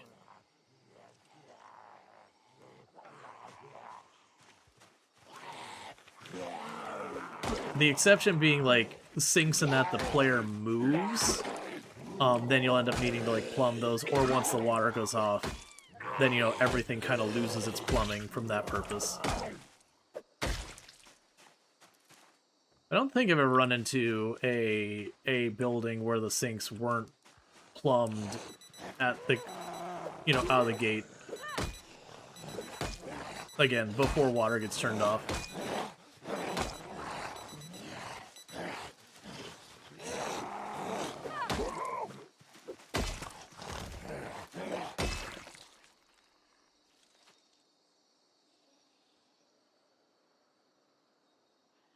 Okay, how's her arm doing? Some minor muscle strain. Let's walk into the middle of the road. Sit down for a minute. And give us a chance for that muscle strain to drop off. Did you find out why you couldn't pick up the tent? No, but I did have a number of people say that the tents that were already placed down on the ground have been pretty buggy for picking up. But the ones that the player places are fine. So I haven't had a lot of chance to test it. But yeah, no, I went to a campsite to pick up a bunch of the tents, and they told me that's like, oh yeah, it's 10 encumbrance, but you went to try and pick it up and just nothing happened.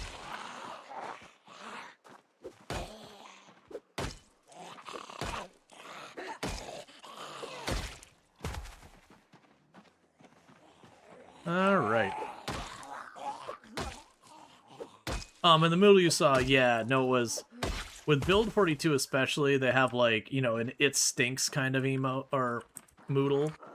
And basically what that's letting you know is saying, hey, there is enough zombie bodies immediately around you that if you stay here too long, you will start to build up corpse sickness.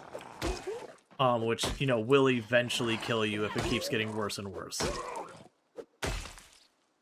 Yeah, so we're seeing, like, here, if I stayed here and just fast-forwarded, eventually I would die of corpse sickness.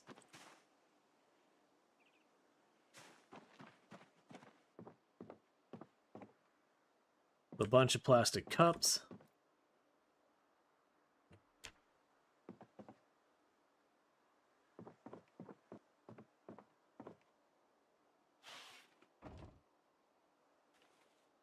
Got some snacks.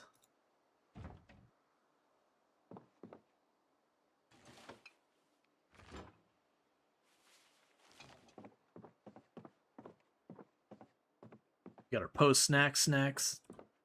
Oh, yeah. I thought Valley Station got a refresh, because this looks the same. I mean the same. Because I definitely remember those cursed beds where they have, like, the room that's too wide and too tall, or 3 tall, 2 wide, and 4 of the tiles are the bed, and you're like, okay, so these people just straight up climb up the foot of the bed and all the way back, which, you know, there's nothing wrong with that. But it's, you know, a very unusual thing, because you wouldn't run into that in real life because of getting the bed in the room. Yeah, no, that's the thing. Most of the towns I've seen refreshed have been, like, full refresh. So you go in there, none of the buildings are the same. Like, the building, like, you go to Riverside, for example, like, the gas station is in a different place than it used to be on the west side. Like, the same buildings are there so far as type, but they're kind of rearranged and all that. So it just has, like, a different setup. Alright, so let's open you up. Chuck you in.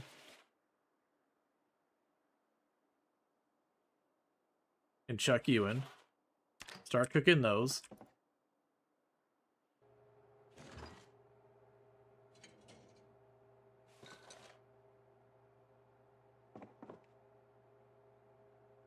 Okay.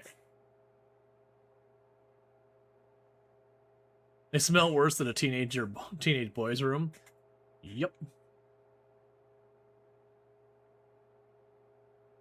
little disappointed to see they didn't touch these buildings. Yeah, I mean, it's one of those things. Like, I'm surprised and not surprised that they didn't touch March Ridge. So, like, I'm surprised in that with all the places they refreshed, it does feel like March Ridge would have benefited from it a lot. March Ridge, in a lot of ways, looks just as dated as a lot of the towns we're looking for. But I'm also not surprised, because if we were to go through, like, all the towns on the map, like the proper towns on the map, I'm willing to bet March Ridge is the least visited of all of them. And it's just a matter of, like, the nature of getting in it. It's kind of hidden. It's kind of off on its own, like, on the far end of the map and everything. It's not very central, so a lot of people don't want to go there because it's too far from a lot of the other places people want to be. It's just... Historically, it's had a very, very high density of population for the size of, like, it just being a small map. So there's not really a good foothold to get into town. You just kind of immediately escalate to high density. So it was like breaking into downtown West Point immediately before you get like a foothold of any kind. I think you can get like into the little security booth at the front. So it's got a bunch of design stuff that makes it rough, which could be addressed. But you know, because it's a place nobody goes, so not very many people have much attachment or anything to it. I could also see where, like, if you had to prioritize, it's one to be deprioritized just because it's not popular.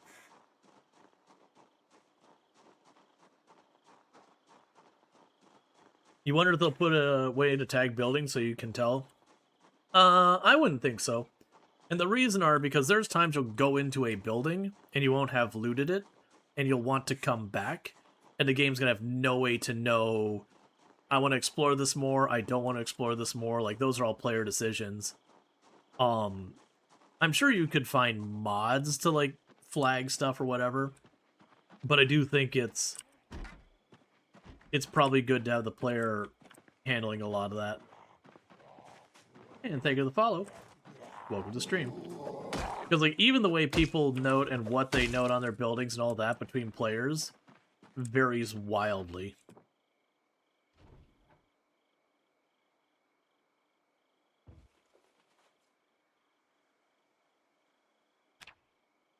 .2 is the frequency.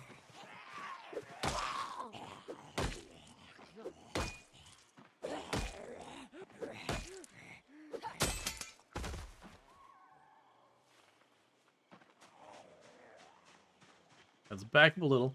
You used to like going to March Ridge when the big townhouses could still spawn survivor houses, but that was nerfed at some point.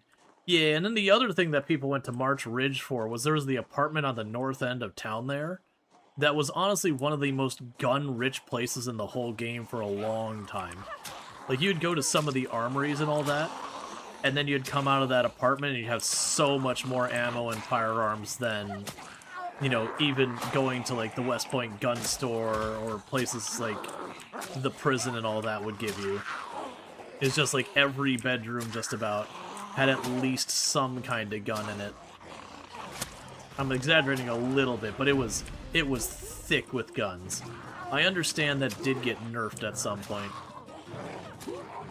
Which, if it did get nerfed, it must have been pretty late Build 41, because I know it was a thing in Build 41, because I went there a couple of times like, oh my god, all these guns.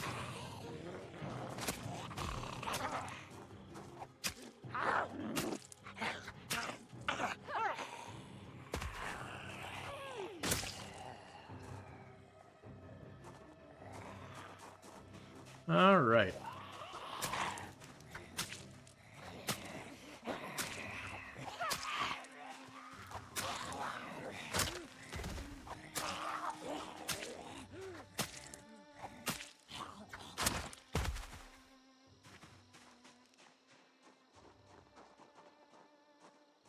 Right, so pull up our map real fast.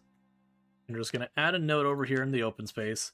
99.2 megahertz emergency channel. That way if I lose the radio or whatever else, we don't care. I've still got a spare. But yeah, with how much the zombies got drugged to the north and moved around by the alarm, I would expect us to get these occasional waves of zombies that drop down. One nice thing is we've got all these chairs and all that out here. Those can give me, like, later on, if we're putting proper fighting, like, in this area, I can plunk a chair down out in the open.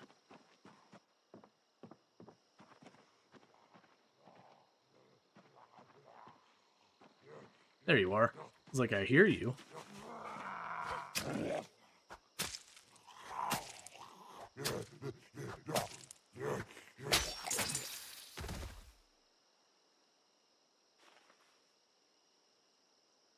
Okay, and we are without weapons now.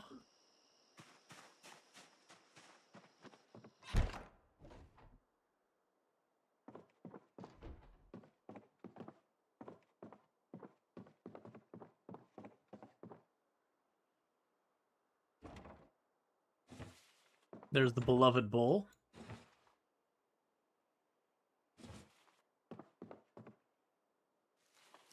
Okay, shouldn't be dragging these with me yet, but I'm going to. Because I feel pretty confident we're going to have nothing else outside.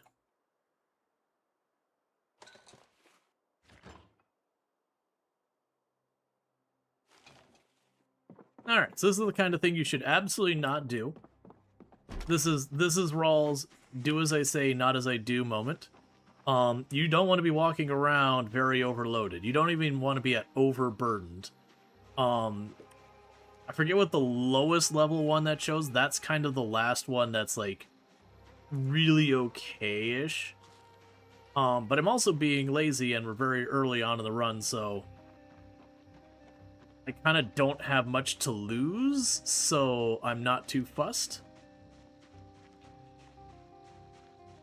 But it's already about to be 10 p.m. as well, so I'm kind of taking it by the idea of, alright, well, I'm just going to go and grab this. We're walking back to the house. Oh, also, I should go here. And X on you.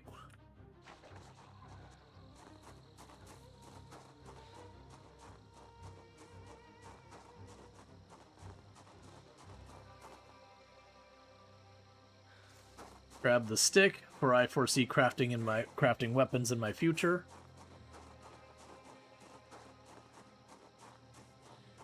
Too bad you can't use a kid's wagon to drag stuff behind. Yeah, there's been mods to do that kind of stuff forever.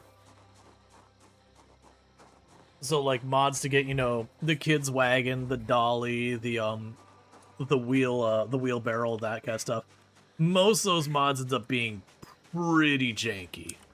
Like, they work, but most of those mods, like, the movement gets really janky as it's trying to rectify you moving this thing all over the place. So tree branches in here. So it's very unlikely we're going to be doing anything with that mechanics book anytime soon. For right now, I'm just going to chuck it on that shelf. Same with electrical too. We're going to chuck it on this shelf. All the stuff that doesn't need cooking.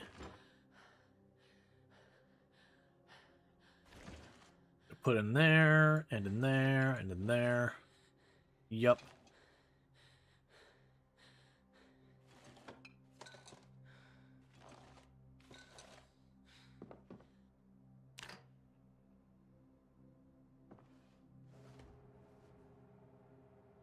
I'll go ahead and slam a hot dog.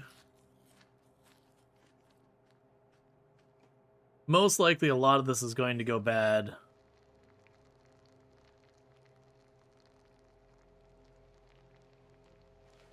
Alright, so device options. Place item.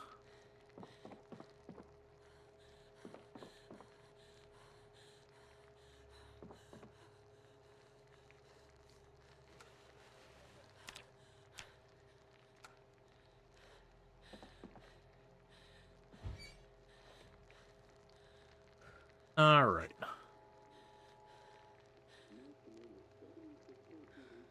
Yeah, this is a new run. I did die like an hour ago or something like that.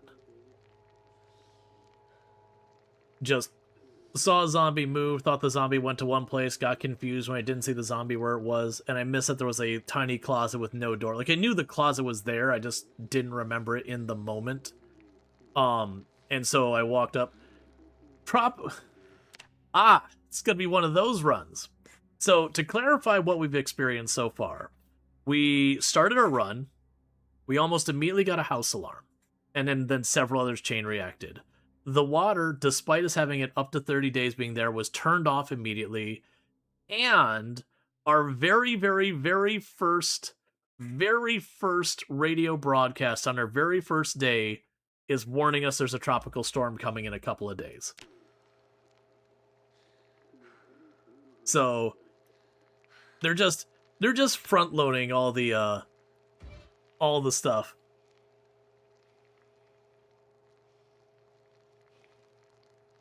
To be fair, it's been a long time since I've seen a tropical storm in Project Zomboid. They're very, like, they do a really good job of depicting tropical storms. Like, you get into it, for anyone who's ever been into a hurricane or a tropical storm, they do a pretty good job of being like, oh, it's a moving out there.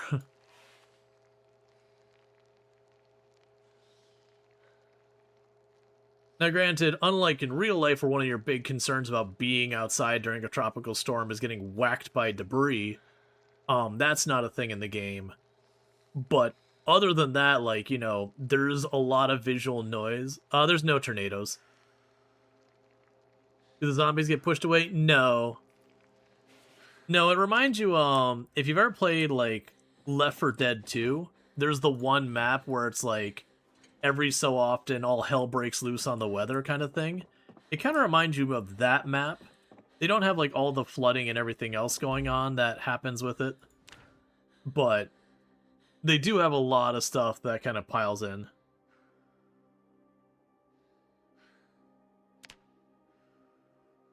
Yeah, no, the only problem with, like, doing the debris in the game as a mechanic would just be the whole thing about, like, you know, the debris coming by and, like, just thwacking you, like, what is your play, counterplay? You'll hear me mention that a lot when it comes to game design. People be like, oh, it should do this. And you're like, okay, but what is the player's participation in that? Yeah, no, I found the multi-pen in a different house, I believe, and then I put it in this one. I don't have any eraser right now, so I'm kind of just stashing it. So that when I get my eraser, I can have my multi-pen for marking a bunch of stuff. But right now, I'm going to be updating my map a lot. So we do want that. Alright, let's go ahead and let's get ourselves into good sleeping habits. So we're going to go ahead and go to set alarm. I'm going to change this alarm to be 7:50. Let's also, before we get too far into things, the whetstone's a good find. We're going to want that later. But for right now, I don't have any bladed weapons, so I can go right there. And also, while I've got you here, that's a lovely shirt. I think I'll have it.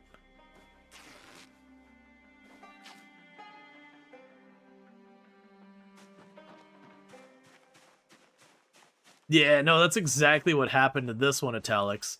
Just the house alarms up the road just kept causing me grief, and so I eventually just kind of had to back down this way.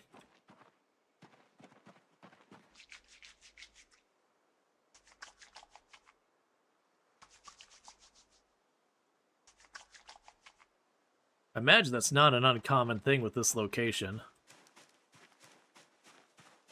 Alright, so we got some clean rags. So we can make weapons for it once we hit maintenance 1. Therein lies the pain part. Getting that maintenance 1. So let's go ahead and choose crafting. So right now, I could start carving steaks and all that. I'm going to not do that right now. And choose to ignore that problem for the time being. Most likely, I'm going to have to find a bunch of rocks. I'm not looking forward to potentially needing to forge up a bunch of stones and sticks and flint and start trying to chip together things. We'll do what we got to do to survive, but that will be a pain point if that does come up.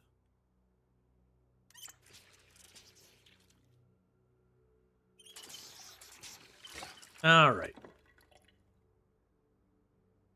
Yeah, so let's I'm not going to bother bringing the radio with me. If we were later on in the week where we have to worry about the helicopter, I think it'd be a good idea to have it. But this is literally entering the second day. And I believe the absolute earliest a helicopter could show up is like towards the end. Like, I think it's, you'll say like 5 days survived, but it's the 6th day in game, I believe. And I think the longest thing goes like the 9th day or something like that. The big point being, it can't be here yet.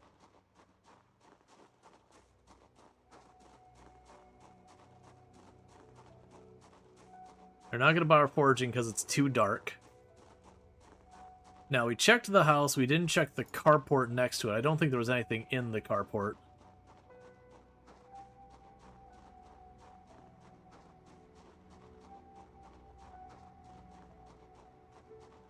So then, let's walk over here. Just so I don't walk and go to check this again in the future. There's a car up here. I believe I tried to take a quick peek at the car and the trunk was locked.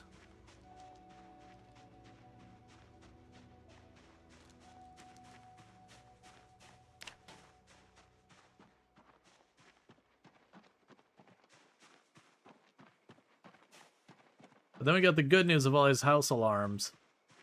You probably notice there's not many zombies.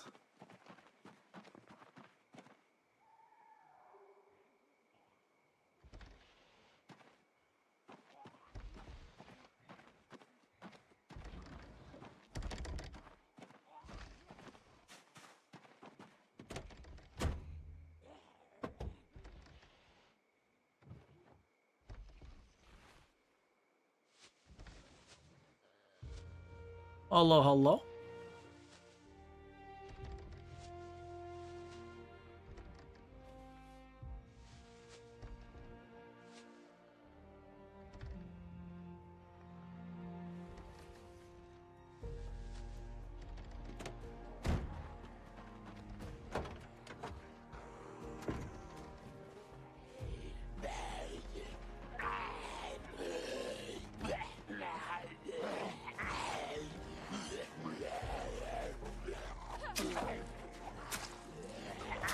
So I found a lot of groceries.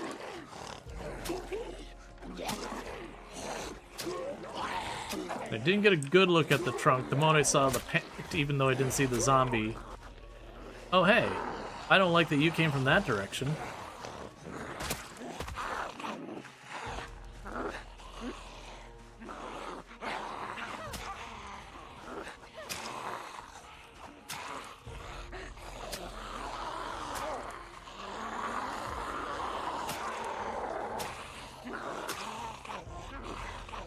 Now let's get on the road where I can actually see what I'm doing. Oh hey, another zombie.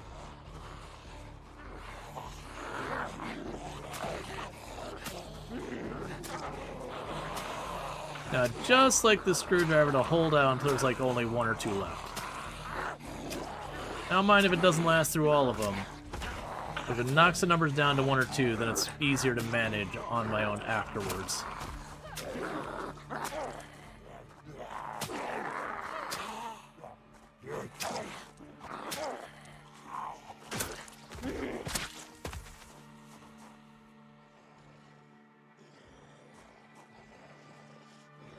I'll grab one thing of matches.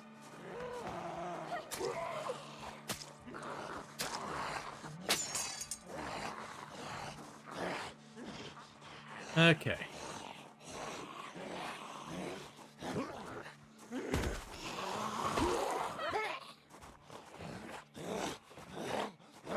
Hold down.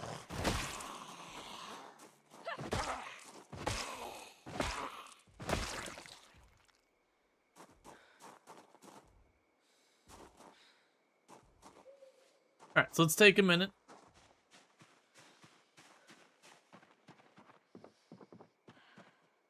Definitely not what I want to use as a weapon, but...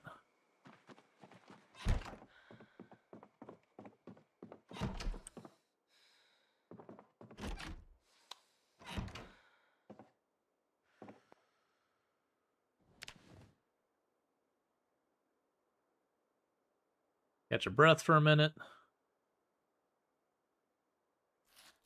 Eat a hot dog.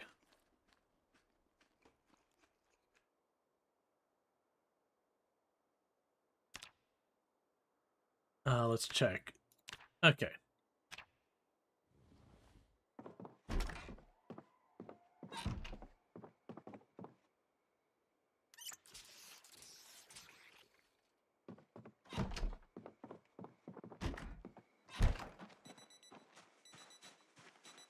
Cool. So we got this. Gonna put on your hat because... you know, do I want to wear a hat this one? Let's not wear the hat. Our character had like that bald head at the beginning. He's going with that look, so we can just go ahead and stick with that. Oh. Got a residence key. That probably won't help us here, but that's fine. Yeah, so I got a bunch more zombies over here. Unfortunately, I'm using a paring knife, and it's not good for fighting. You can kill a zombie or two with it, but generally its durability is pretty garbo. You gotta kind of really set those expectations low.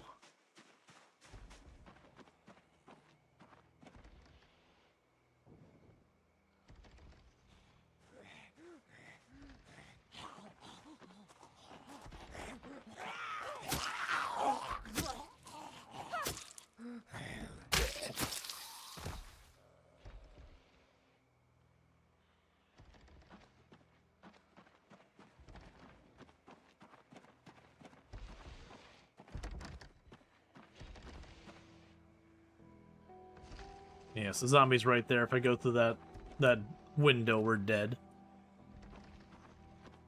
Yeah, so interestingly enough, all of these grocery bags in here are full of all sorts of food and all that.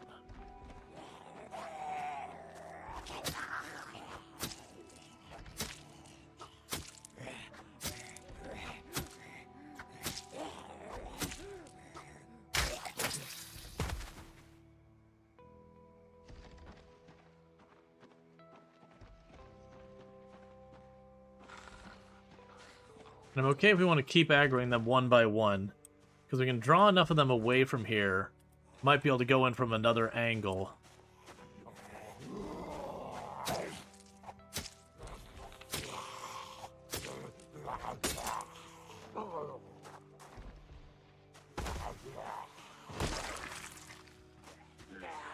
Alright, so we aggroed them from multiple angles. That's pretty standard and typical.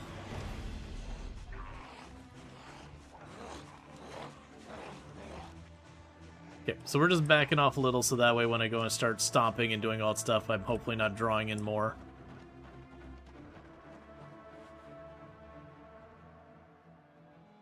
I say there's no way I lost him walking that short distance. So is it just the two of them? Three of them? I don't like doing fence nonsense. But in this particular case, this actually might not be a bad move, because they're pretty spread out.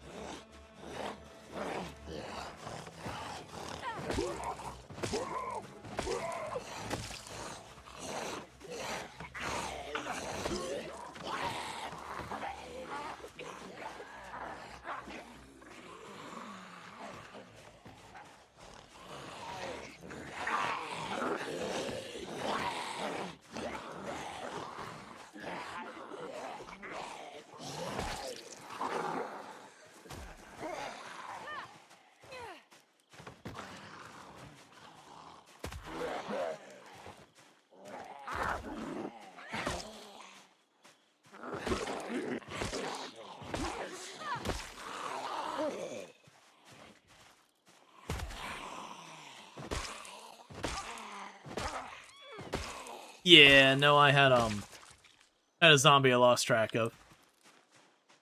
Got. Ah, there we go, backpack. It's not a good one, but, you know, when you got nothing, a not a good one is the perfect backpack. Yeah, so our character did get got bitten. Same basic settings, just Valley Station instead of Riverside.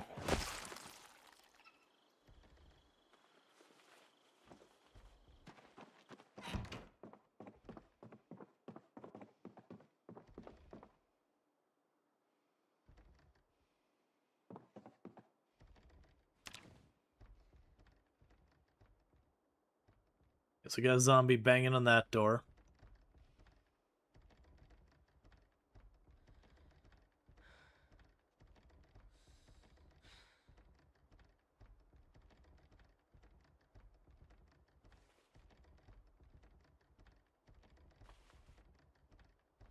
All right.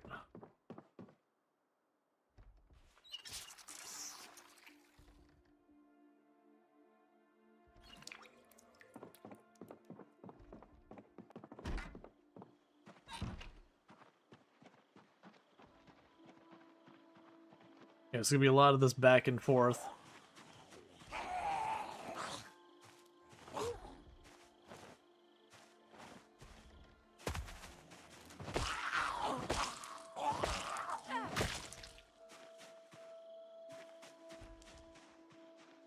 Okay, so group over here.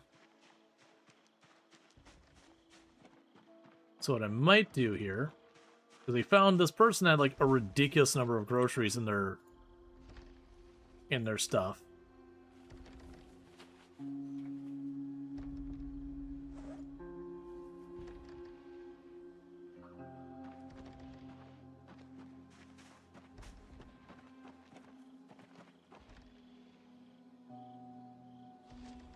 There's a lime.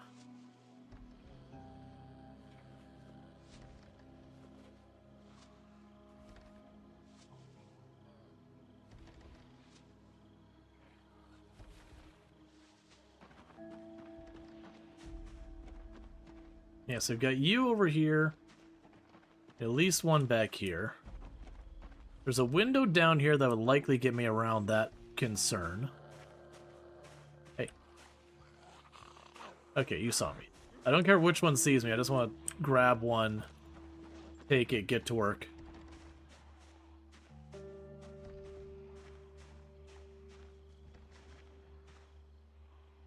Because the problem right now is the lack of weapons. So if we pull like 4 or 5 of them, I'd have to back off or try and separate them out.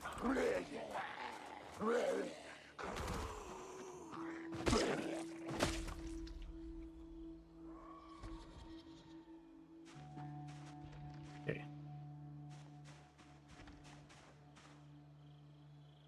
Alright, so they're just moving around. Just checking to see if we aggroed them or they were...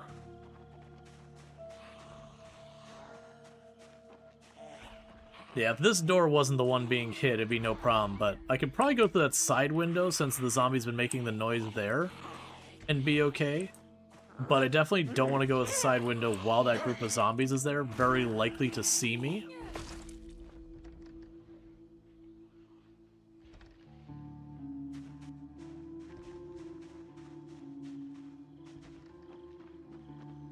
Okay, so they're still over there. I'm trying to pull this back group little by little as best we can.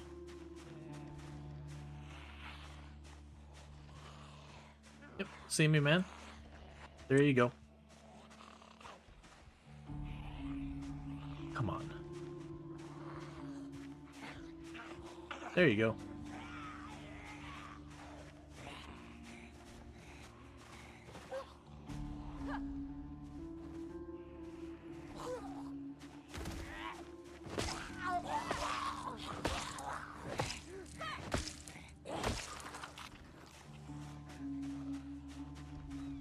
Let's back off. I didn't realize it's that close to exerted. Could you pick up a branch or a stone as a weapon, or would you say it's not worth it? So you can no longer... At least, I take that back. I don't remember if you can use a stone as a weapon anymore or not. You were able to when Build 42 first dropped. It actually was kind of a meta for a while. But I know they nerfed that into the dirt. You can pick up a tree branch, and you can hit the zombies with the tree branch. The only... And it works okay. The only really big negative with that is you don't gain any combat skills for it. It specifically tells you that it is not going to give you maintenance, and I also don't believe it counts as a short blunt or a long blunt weapon.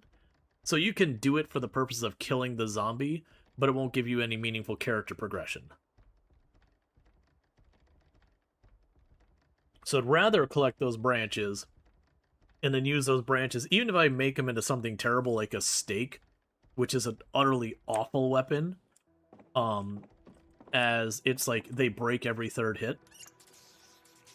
I still would rather do that, because at least I've gained that very slow trickle of endurance, or sorry, of maintenance skill, that once I get maintenance 1, then I can start making, you know, flint axes and stone hammers and those. And those are going to be way better than your hit it with a stick, because you'll also gain, you know, your maintenance skill, your short blunt, or whatever's, you know, axe skill, whatever's the appropriate weapon. And so usually I'm going to be focused on what will allow my character to develop versus what kills the zombies the fastest. Because the faster I can get my maintenance skill up, and the faster I can get, you know, other skills like that starting to climb, the faster I become combat effective. Why are you just not willing to aggro me, man? This dude's all over the place and just... I'm 5 feet away and he's ignoring me.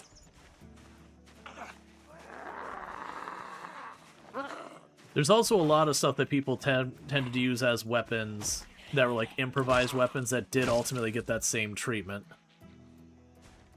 Like some of the pipes and all that won't give you, Well,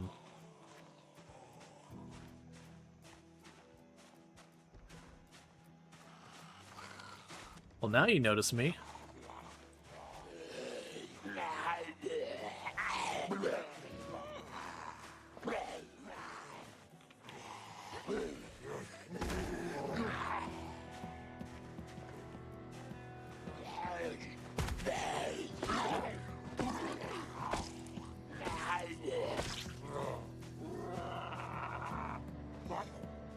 Okay. Now, granted, doing this, I'm not exactly gaining a lot of combat XP either, but I am saving myself the sticks and the stones and all that to hopefully make that happen. There's definitely an argument to be made there.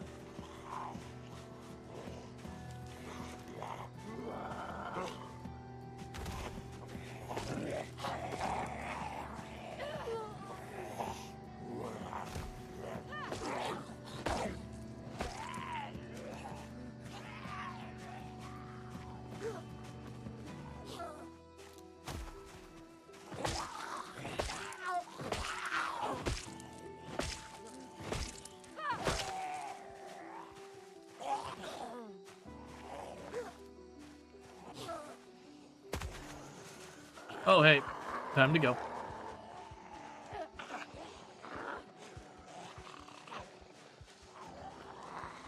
If I had a weapon, that wouldn't be that big a deal. But with no weapon, that was an exit stage left, already exerted and getting flanked onto the sides. Those are probably most of the way to high exertion.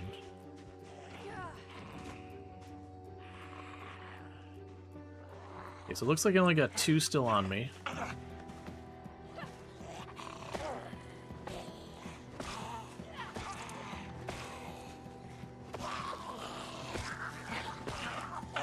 Yep, solidly in high exertion.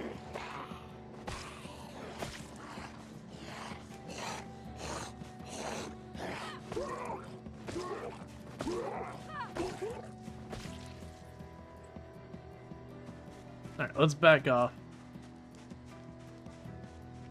Hop into this house. Get ourselves a proper rest. All that nonsense.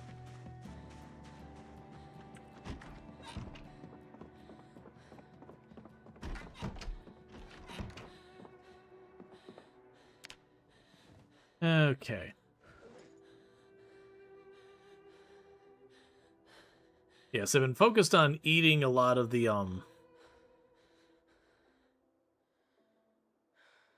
eating a lot of the stuff that I have to worry about spoiling faster. I'm also trying to not rush back home each time we get some more food. Just because, looking at all of it, more than likely, even with the freezer and everything, we're going to lose a lot of this stuff to spoilage. And that's fine. We'll end up turning more and more to foraging, and with the water right there, if I can make the fishing happen, then that's great.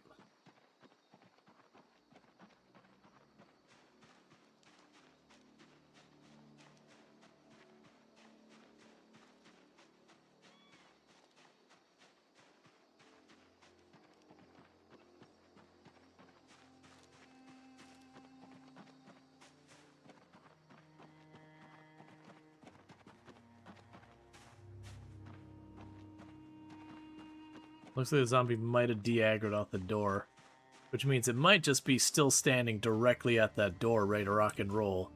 It might have been one of the zombies that came out after us. But that's kind of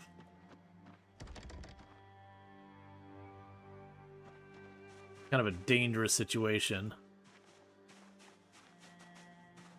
And unfortunately, I don't have any visibility in this corner, no matter what I do, and there isn't another way in there. So what I want to do is probably aggro these away, and I'll give the door a little thump. And if the zombie's still in there, I might draw it to the door. If we draw the zombie to the door, then I can go through the window relatively safely.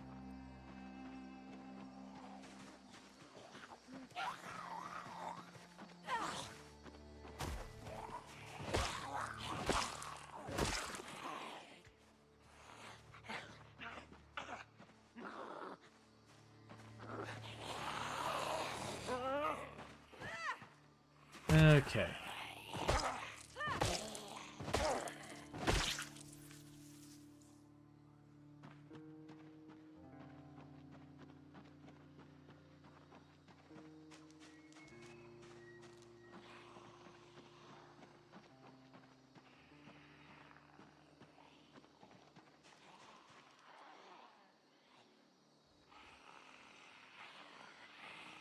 So is the green face icon that keeps coming up underweight?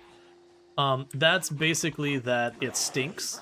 It's letting me know there's enough corpses nearby that if I stay there long term, my character will eventually get sick and die. Corpse sickness is a mechanic in this game. And generally the way it works is your character will gradually start getting queasy, then nauseous, and so forth. But eventually, if you let it continue to escalate, you'll get feverish. Now, it doesn't mean you get exposed and it just keeps escalating even when you get away from it. It'll basically only escalate while you're near the corpses. Once you get away from the corpses, it'll slowly come back down. So the big thing is to never let your character reach feverish. So usually the way I approach it is like, queasy, don't care. Literally nothing burger. Nauseous, I might back off at nauseous, all depending like how far in I am. Nauseous will also reduce your carry weight by 1 and all that. If I see sick, it doesn't matter what I'm doing. I'm dropping what I'm doing and I'm backing off. Because then the next step is feverish, and feverish you are actively dying at that point. Like once you've crossed into feverish, there's a good chance it might be too late to save yourself. All depending on like circumstances, how fast you can get away from the corpses, yada yada.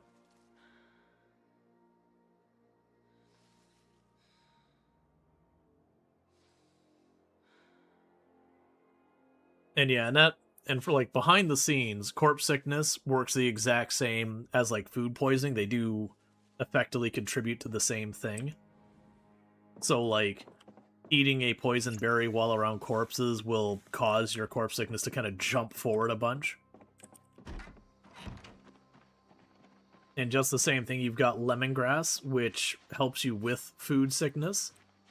It does work to mitigate the corpse sickness as well. It can't like ride it, even if you had 1,000 lemongrass. Lemongrass doesn't stack. It's basically, have you eaten lemongrass recently? Yes, no. How's the run going? It's going all right. We're pretty early.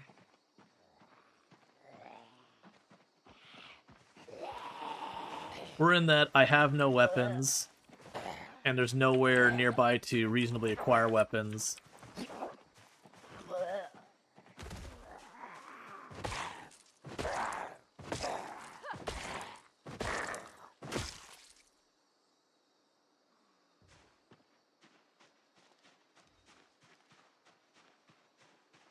Alright. There was a zombie on this door before.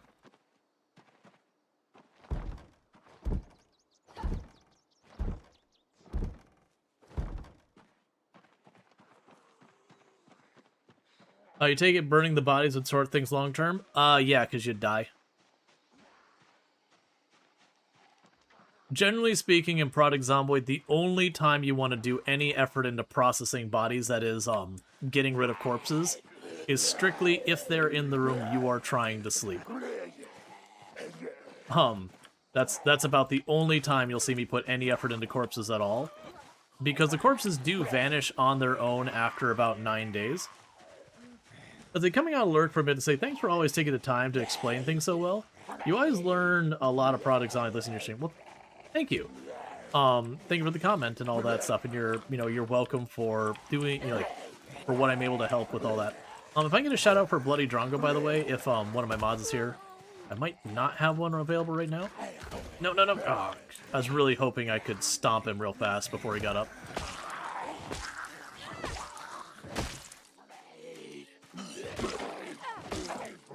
Alright, so we're at high exertion, so we are now on the clock. What I mean by that is high exertion, when you're at just moderate exertion, the one below this, you can just walk around, and as long as you're not overburdened, you will very slowly recover your endurance. Once you go high exertion, it's the other way around. As you walk around, you will slowly drain your endurance.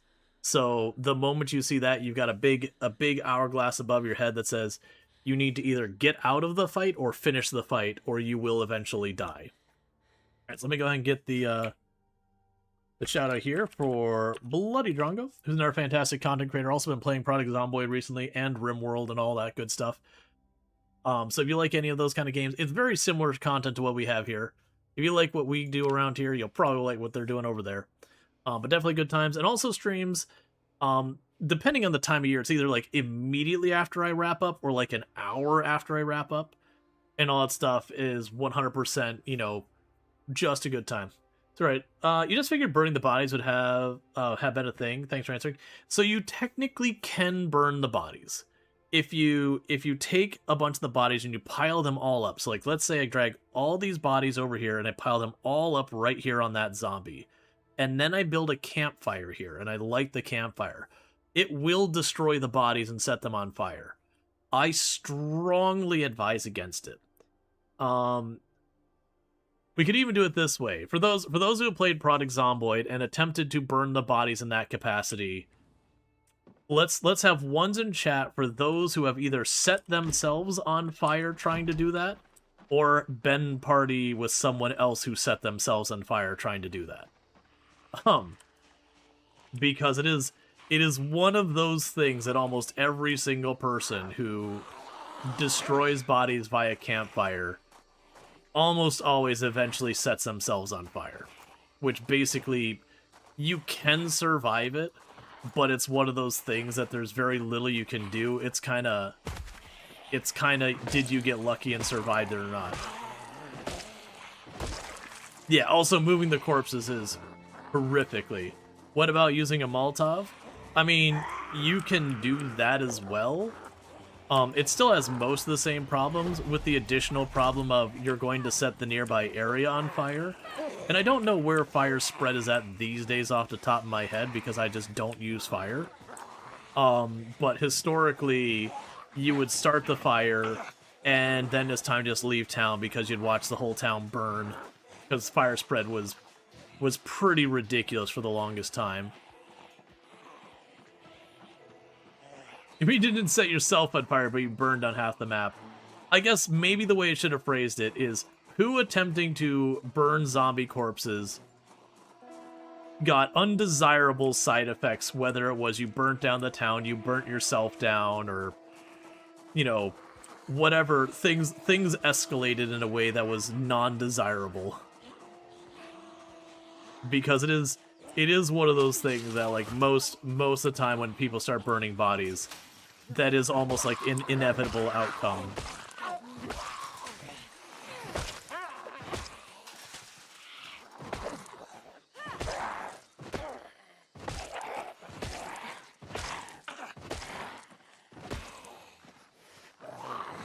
Oh, I'm sorry, I thought you were already dead. That's on me. That's cake on my face. Abusing these fences way more than I normally do. I actually really don't like doing fence play most of the time. It's really easy for it to go wrong.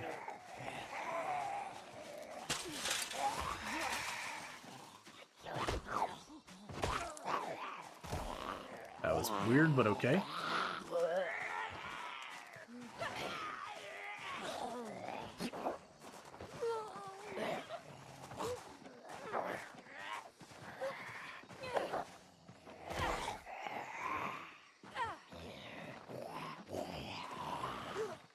Really.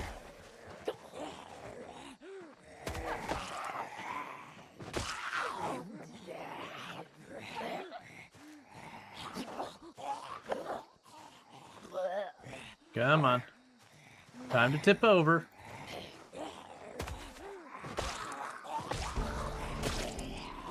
Alright, well at least there's one strength. Because while I'm not gaining any combat XP, I am gaining strength and fitness by slapping the zombies like this. Alright, let's go back and rest again.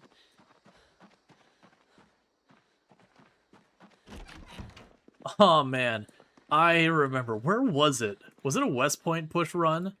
There was one of my 16 times pop runs, and I was just getting incredibly unlucky with weapons, and then crafting them as well, that I ended up being in the hundreds of kills with my favorite weapon being bare hands, which is what we're doing right now, is stomping on zombies.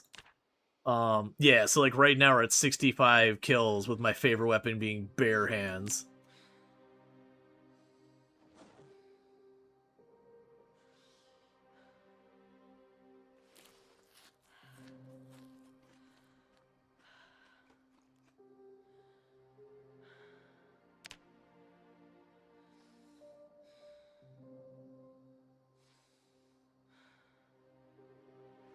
People who fire, it's fine. Yeah. No, I still think the standout for me with like just the example of fire going by was there's a very fun content creator, doesn't stream as much these days, Inverse Flux. Used to play like lots of Project Zomboid and all that. And I remember was trying to push into the Rosewood prison for their first time. Which for those who don't know, that's a pretty sweaty, messy place. It can get real dangerous real fast. And didn't just want to like hit the armory and sneak back out. Wanted to like go into the prison. Clear it. Because it's one of those places that's kind of, like a badge of honor. Like if you've cleared the Crossroads Mall. Objectively, it's not worth doing. But at the same time, there's a certain bragging rights, or hey, I did the hard thing or whatever. But the Rosewood prison is one of those places, and before Louisville, it was like people would dispute which was the most dangerous place on the map, and it very often took first place or second place depending on the specific individual. But was basically going in there, shouting, making a bunch of noise, dragging the zombies away, dragging them through their campfire, like doing the walking around in the circle until they would all die, go in, grab more. And had one of them break away and like directly beeline into the prison for who knows what reason, which lit the prison on fire. And then it was like, well, now the prison's on fire, so the whole thing burns down, so literally wasn't able to do the thing they set out to do, because once a building catches fire, there's like no reason to mess with it anymore.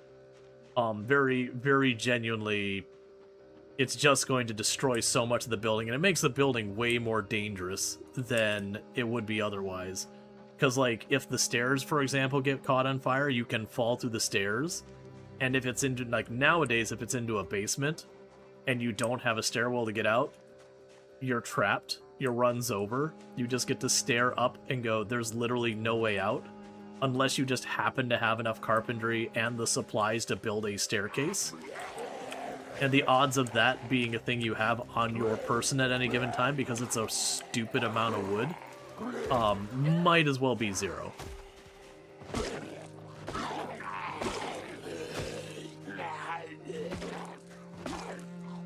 And thank you, Amazing Meowsy, for the 20 stream streak. I do appreciate it.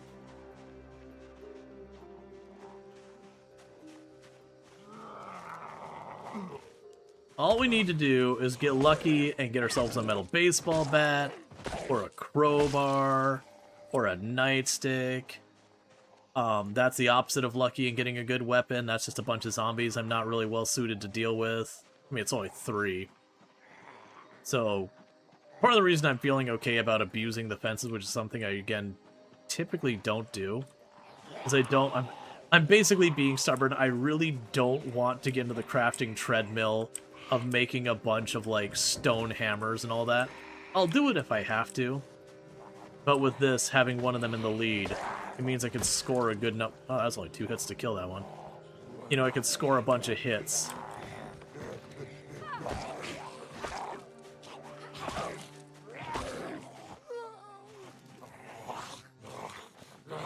That's ready for that turn. I've been killed with that before. Where they turn around, but they don't like turn around in place. They kind of do like a half spin. I've done that before, where a zombie was in range, and it went to swing a weapon, and it spun wide, which was enough to get it out of my range, like out of my angle of attack, and then it's right on top of you. All right. We're just gonna kind of go house to house to house, work our way up this road.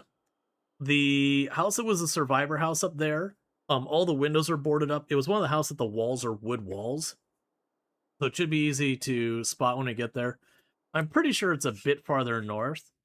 I want to say, yeah, I marked it as being up here somewhere. I'm not exactly sure. I remember it was on this side, but it could be up here, could be down there. It's definitely not that building. Actually, it might be down here.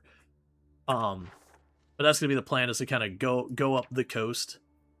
We'll like hop back and forth across the road as needed to try and hit these houses, because again, if we're lucky, we get into one of these and we score some kind of weapon. Oh, hey. I didn't want you to bring friends.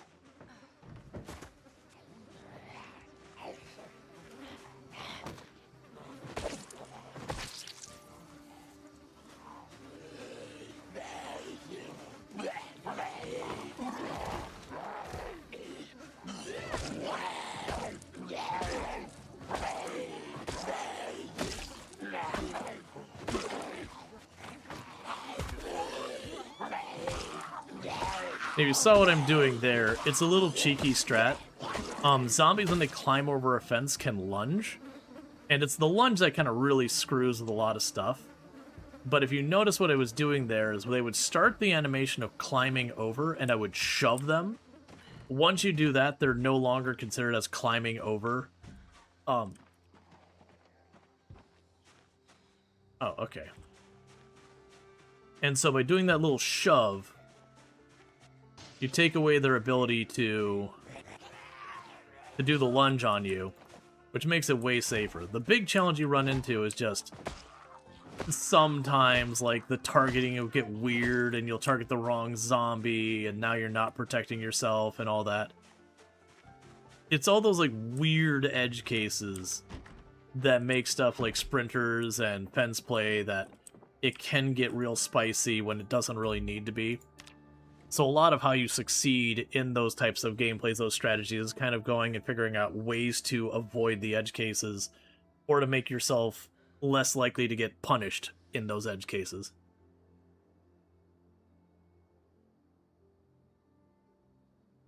And so, like, that pushing when they went over was one of the examples.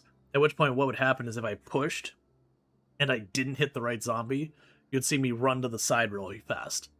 Because by running to the side, I get away from the lunge from the one that's going over, and I just kind of give up on the one I've already knocked over.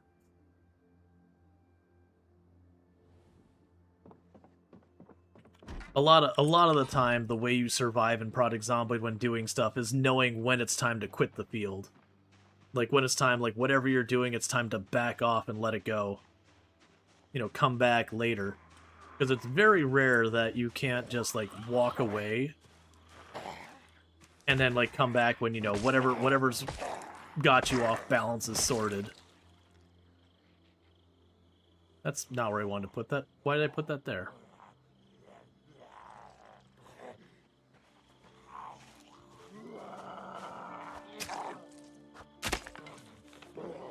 Oh, stakes.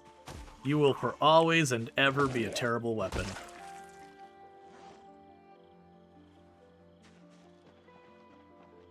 Yeah, so we're starting to get pressure from the zombies. You notice there's some migrating down that way. We've been getting bullied around a little bit.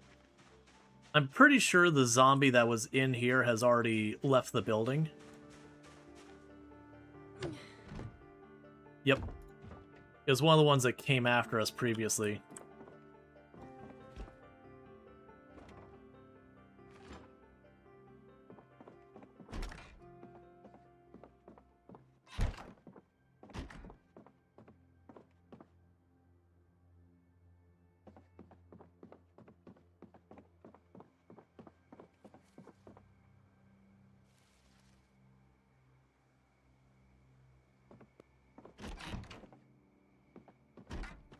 I'm pretty sure that one saw me.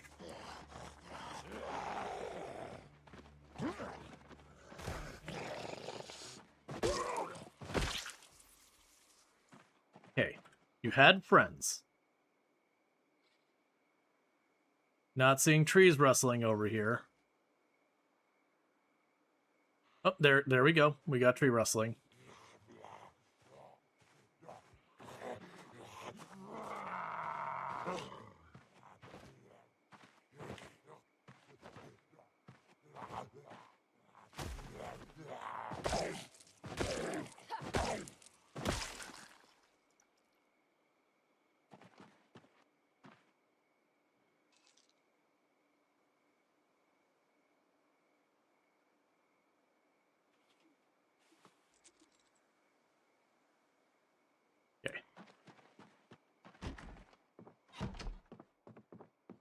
And now I'm going to actually go in here and grab stuff.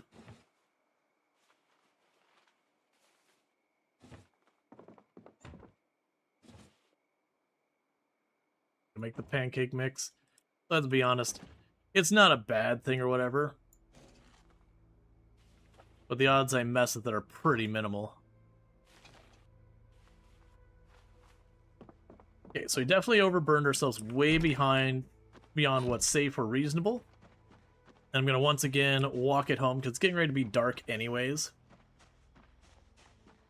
And so we're just hoarding food. If I had a bigger backpack, there would be a certain amount of argument to be made to, like, keep some, like, more food on me and just keep moving. But the little school bag and how little it carries, it's just kind of thing I'm dealing with. The other thing I should also do here is ditch one of these bottles back home of water, because the bottles are heavy.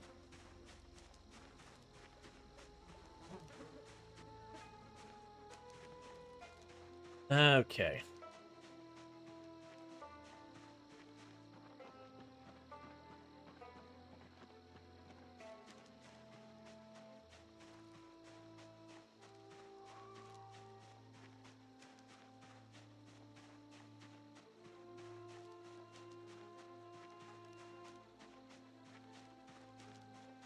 Now, another thing that happens that's kind of a hidden thing in the game is you actually will get strength just walking around, so long as you're carrying over 60%, I believe, of your maximum carry weight.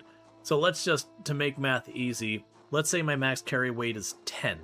As long as I'm carrying 6 carry weight or more, I will gain strength. So, like, obviously being overloaded, I'm over that. Now, granted, like, massively overloading, I don't believe has any additional benefit.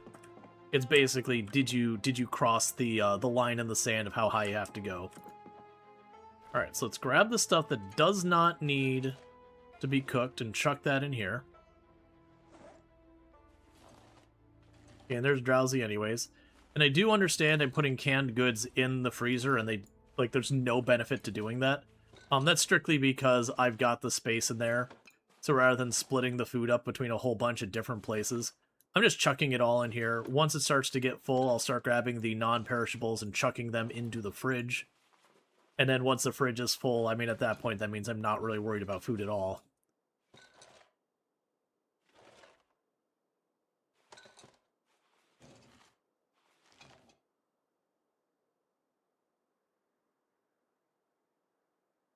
Okay. Looks like we're already there.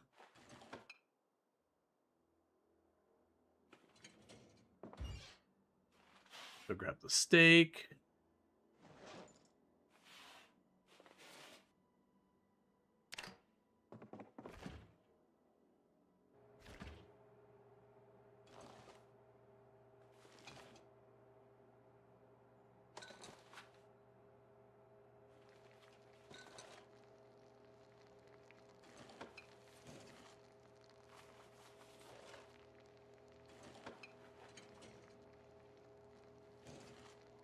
So one of the things we want to watch for is anything starting to go stale.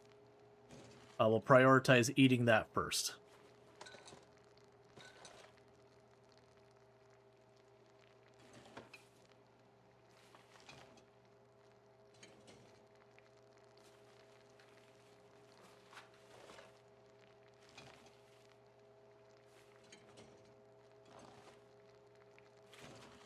We got a lot of stuff in here.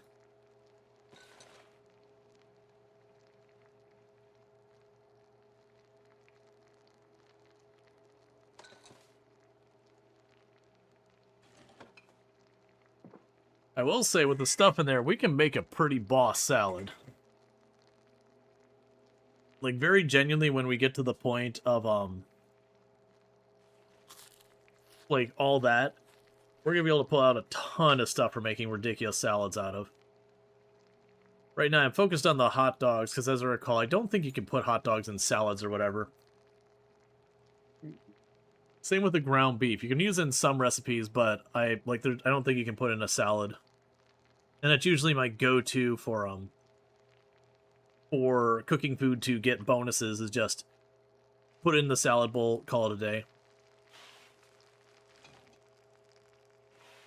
Alright, 1 second. 1 second there.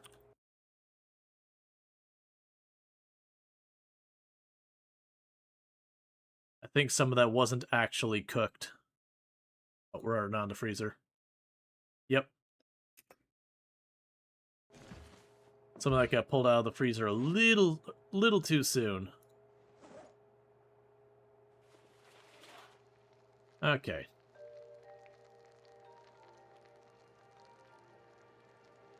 Because likely one of them wasn't frozen and the other two were.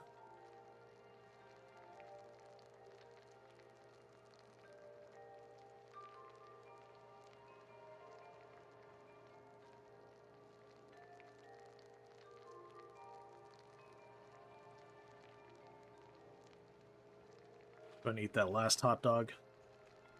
It'll overstuff us a little bit, but like I said, I can't imagine we get through this food before it starts to rot. More than likely, it'll start going stale and we'll start just shoveling it into our mouth because keeping our weight up is going to end up being a concern more than anything. So we got spare high-calorie food. Even if I don't need it, might as well eat it. Alright, so the next things that won't go into a salad of any kind is there was ground beef that's fresh cooked. We'll grab the 2 stacks of that ground beef.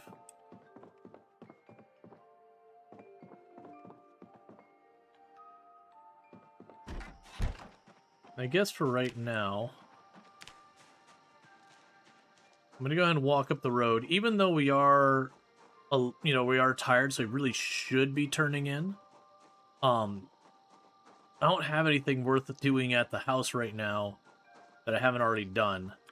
So I'm going to go ahead and start shredding some of these clothes, because eventually I'm going to have to start crafting weapons and all that, potentially. And at that point, I want to already have a bunch of all this sorted. Especially if we manage to drag it out past 9 days, then a lot of these bodies are going to start just disappearing.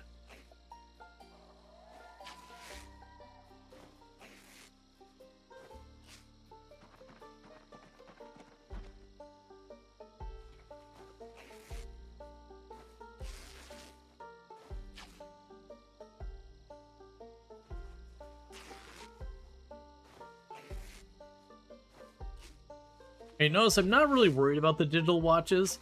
It can be a strategy, just pick up the digital watches as you go. It's not a bad strategy at all. I just want to go through and try and figure out all the ones that have the alarms to turn them off and all that stuff. And I don't have a screwdriver to disassemble them as we go. And then genuinely I found when it's time for me to actually get electrical up, if I'm worried about like hooking up the generator or whatever, I can just go around and tear apart televisions and that kind of stuff and get way faster leveling that way.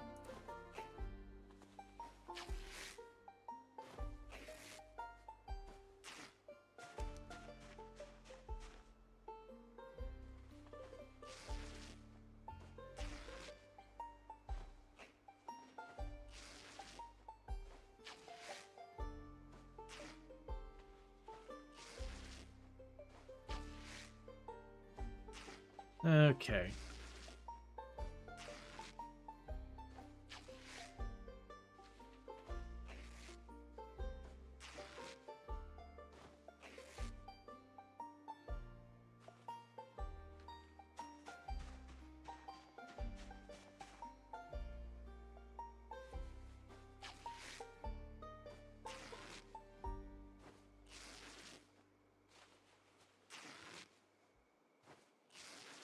All right.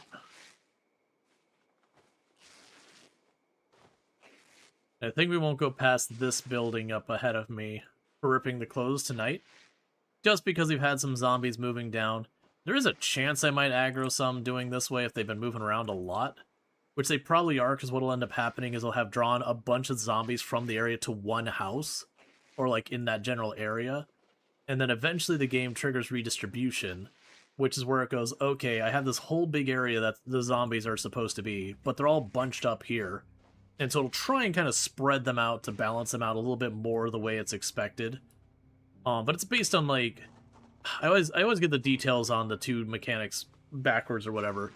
But you've got, migration and redistribution, and I believe it was redistribution was... It doesn't matter. One of them's from within your cell, so the grid that happens on the map. And that one's loosely just... balance it within the cell. Like, that one doesn't have the same, like, weighting. But then on the other end, you've got the one that balances zombies between cells. And the way to think of that one is I might have a cell that normally is in the middle of nowhere, has no zombies in it. And then next to it, I might have a cell that's like this big urban city that's got tons and tons of zombies. It does take into consideration weighting between the cells when it comes to moving the zombies around. So it won't be like, oh, I need to balance this out. Okay, all of downtown, now go into the woods. It'll try and check the percentage of, like, the expected population in 2 different cells. So if I have this cell supposed to have 1,000, that cell's supposed to have 200, and the cell that has cell that's supposed to have 1,000, I've knocked it down to 100, so only 10% of the we'll say it's 1,000. Only 10% of its expected amount. It'll actually move zombies from the 200 cell over to the other cell, the bigger cell, because the bigger cell is missing more of the zombies it's supposed to have than the smaller cell. So there's a weighting aspect to it. And that's the reason why a lot of players will sit there and be like, the game's cheating, it's homing the zombies in on me, and yada yada yada. It's nothing like that, it's just the game is trying to fill in the gaps where zombies are supposed to be. And if you've killed a ton of zombies where you're living, congratulations, where you're living is the gap that it's going to try and backfill. But it won't magically appear a bunch of zombies to do that, it will move zombies around. So it tends to be one of those things, and it's not like all at once. It's a gradual thing. So it is a thing that can be strategic to keep killing the zombies in your area and the surrounding area, because it will take a while for the zombies to kind of percolate over and everything. Ooh, this is good news. We got a key for a car.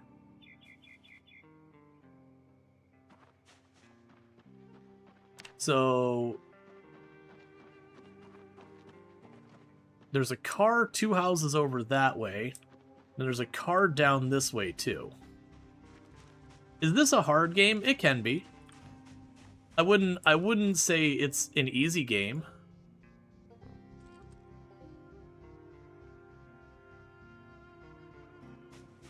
It's a game that's got a lot of depth and a lot of systems to it.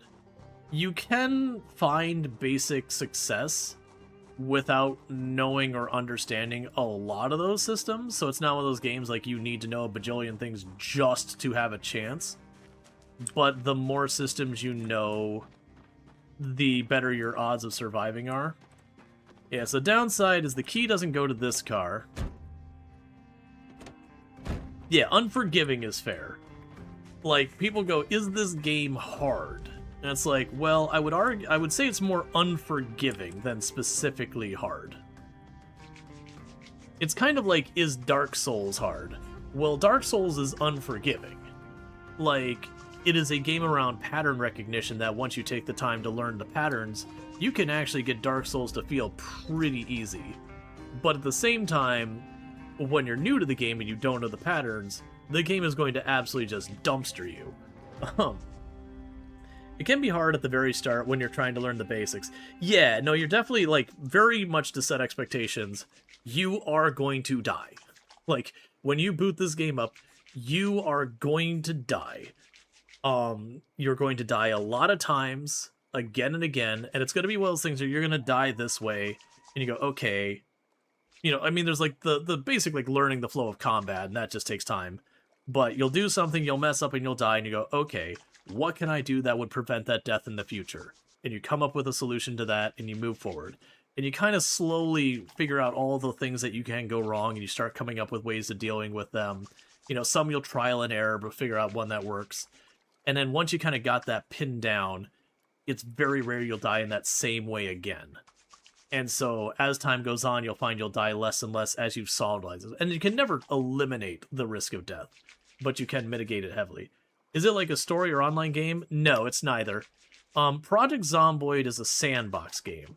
So basically the way it works is you boot up the game, you say, I want to go, and it dumps you into the world, and it goes, hey sucker, try to survive. And that's basically your objective, is to not die. And that can be a pretty difficult thing when you're new to the game and all that stuff. Eventually you will get to the point where you can, like, if you keep playing, you will get to the point you'll start surviving longer and longer term. And you will eventually hit the point going, okay, I need to give myself additional and new objectives that aren't just stay alive. So maybe it is to reach particularly challenging locations or do particularly difficult things. Or for some people, it's collecting things. Like there's flamingos and garden gnomes in the game that they're just objects in the world. But some people, to give themselves a goal, they will try and collect those things, or there's a bunch of like these little plushies in the game of various characters that exist in this universe's lore. Can you play with friends? Yes. It is generally a cooperative game. Technically, you can turn on PvP, but the PvP in Project Zomboid is pretty rubbish. To be just honest. You either have a one where you get stunned when you hit, at which point the person stuns you and then just stuns you to death, or two, you turn off stunning, at which point both people kind of go up and start wailing on each other, that even if you win, you're usually so injured you can't manage to plug up all the holes. Is it like Rust but with zombies? No, because Rust I would say is a PvP-focused game, where it's around doing your base building and then raiding other people and all that, which you can play PvE, but really it is intended the other players to be the content. Whereas Project Zomboid, the survival aspect, I would say, is the core content. You are living in a world that is designed to kill you, and just trying to hold on to life a little bit longer. Like, the intro to the game is, it was the end of days, there was no hope of survival, this is how you died. And then you're telling the story of your character's death by trying to stave it off for as long as possible. Which you can do for effectively indefinitely. Usually sooner or later you're going to make a mistake that gets you killed. Yeah. Like, basically you are telling the story of your character's death, and you can choose it to be as wild and unhinged as you want. You can have it be like you're going to be living a wilderness. Some people will lean into the role play in a heavy way. Other people, it's a lot more about like the challenge and the settings and all that, and making the world even more inhospitable than it normally is. Sorry, I know I keep clicking out of the window and causing it to pause. I'm trying to prevent the next ad from happening because we're going to be wrapping up in not too long. I've already gone a bit long tonight since we did switch games pretty late in the stream. But yeah. Like, generally the expectation I would set for myself being a new player is the first time you boot up, expect yourself to walk up to the first zombie and probably get injured. You might win the fight, but probably get injured in that, and that's just because you don't have the muscle memory or the timing or any of these things to really know how the combat works. The combat is a little different than you'll run into in almost any other game. This isn't Left 4 Dead. You're not going to run up and start slapping zombies and rampage through them. Even when you are solidly kitted, you are going to kind of backpedal as you're fighting the zombies, so you can engage a group of zombies and keep kind of giving ground as you whittle them down until you manage to either clear them or they get you. And so there's that. Is there guns and stuff? There is. Generally speaking, you're not going to be able to run primarily on guns. The ammo's too rare.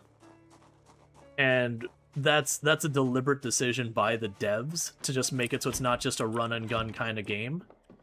You are going to get into melee with zombies. And then plus, guns are loud. Guns are real loud. So it is one of those things, if you go into town and start blasting, there's a very good chance town will come out to meet you. And this isn't a game where you can just hold your own against the zombie horde en masse. Not until your character gets super juiced from leveling up. Because this is a role-playing game. That's not what I wanted. This is a role-playing game in the sense that you do build up levels. And it's not one where like you hit a level and you go, I want 2 points in that. It's, if you hit stuff with a crowbar, you get better with hitting with stuff with a crowbar. If you run, you get better at running. There's no dance skill, but if you could, you'd probably get better at dancing too. With that said though, chat, I'm already a little bit over an hour from how long I normally stream, so I'm going to be wrapping up here in a minute. I don't mind answering all these questions. We will be back tomorrow at 7 p.m. EST. Probably doing more Project Zomboid would be my guess of what we're going to do tomorrow. There's a chance we might do RimWorld. I do think we probably are winding down on Water Park Simulator. I very much enjoy it, but we were just getting to the point of kind of waiting for the research and not really having much room to grow. And as a content creator, it's kind of hard when it's like, what am I going to do? We'll stand there and wait for the next thing to happen. or just frenetically run around and do stuff that doesn't really need doing. But thank you so much for following and all good stuff. So what's going to happen here is, if you're watching over on the YouTube side, the stream will be coming down because I don't have a host ready over there. But thank you so much. Don't forget to like and subscribe on the YouTube side. For those over here on the Twitch side, I'm going to go ahead and put up my ending stream screen and see who we can find to raid. If you haven't already followed the channel and you enjoyed the content tonight, don't forget to drop that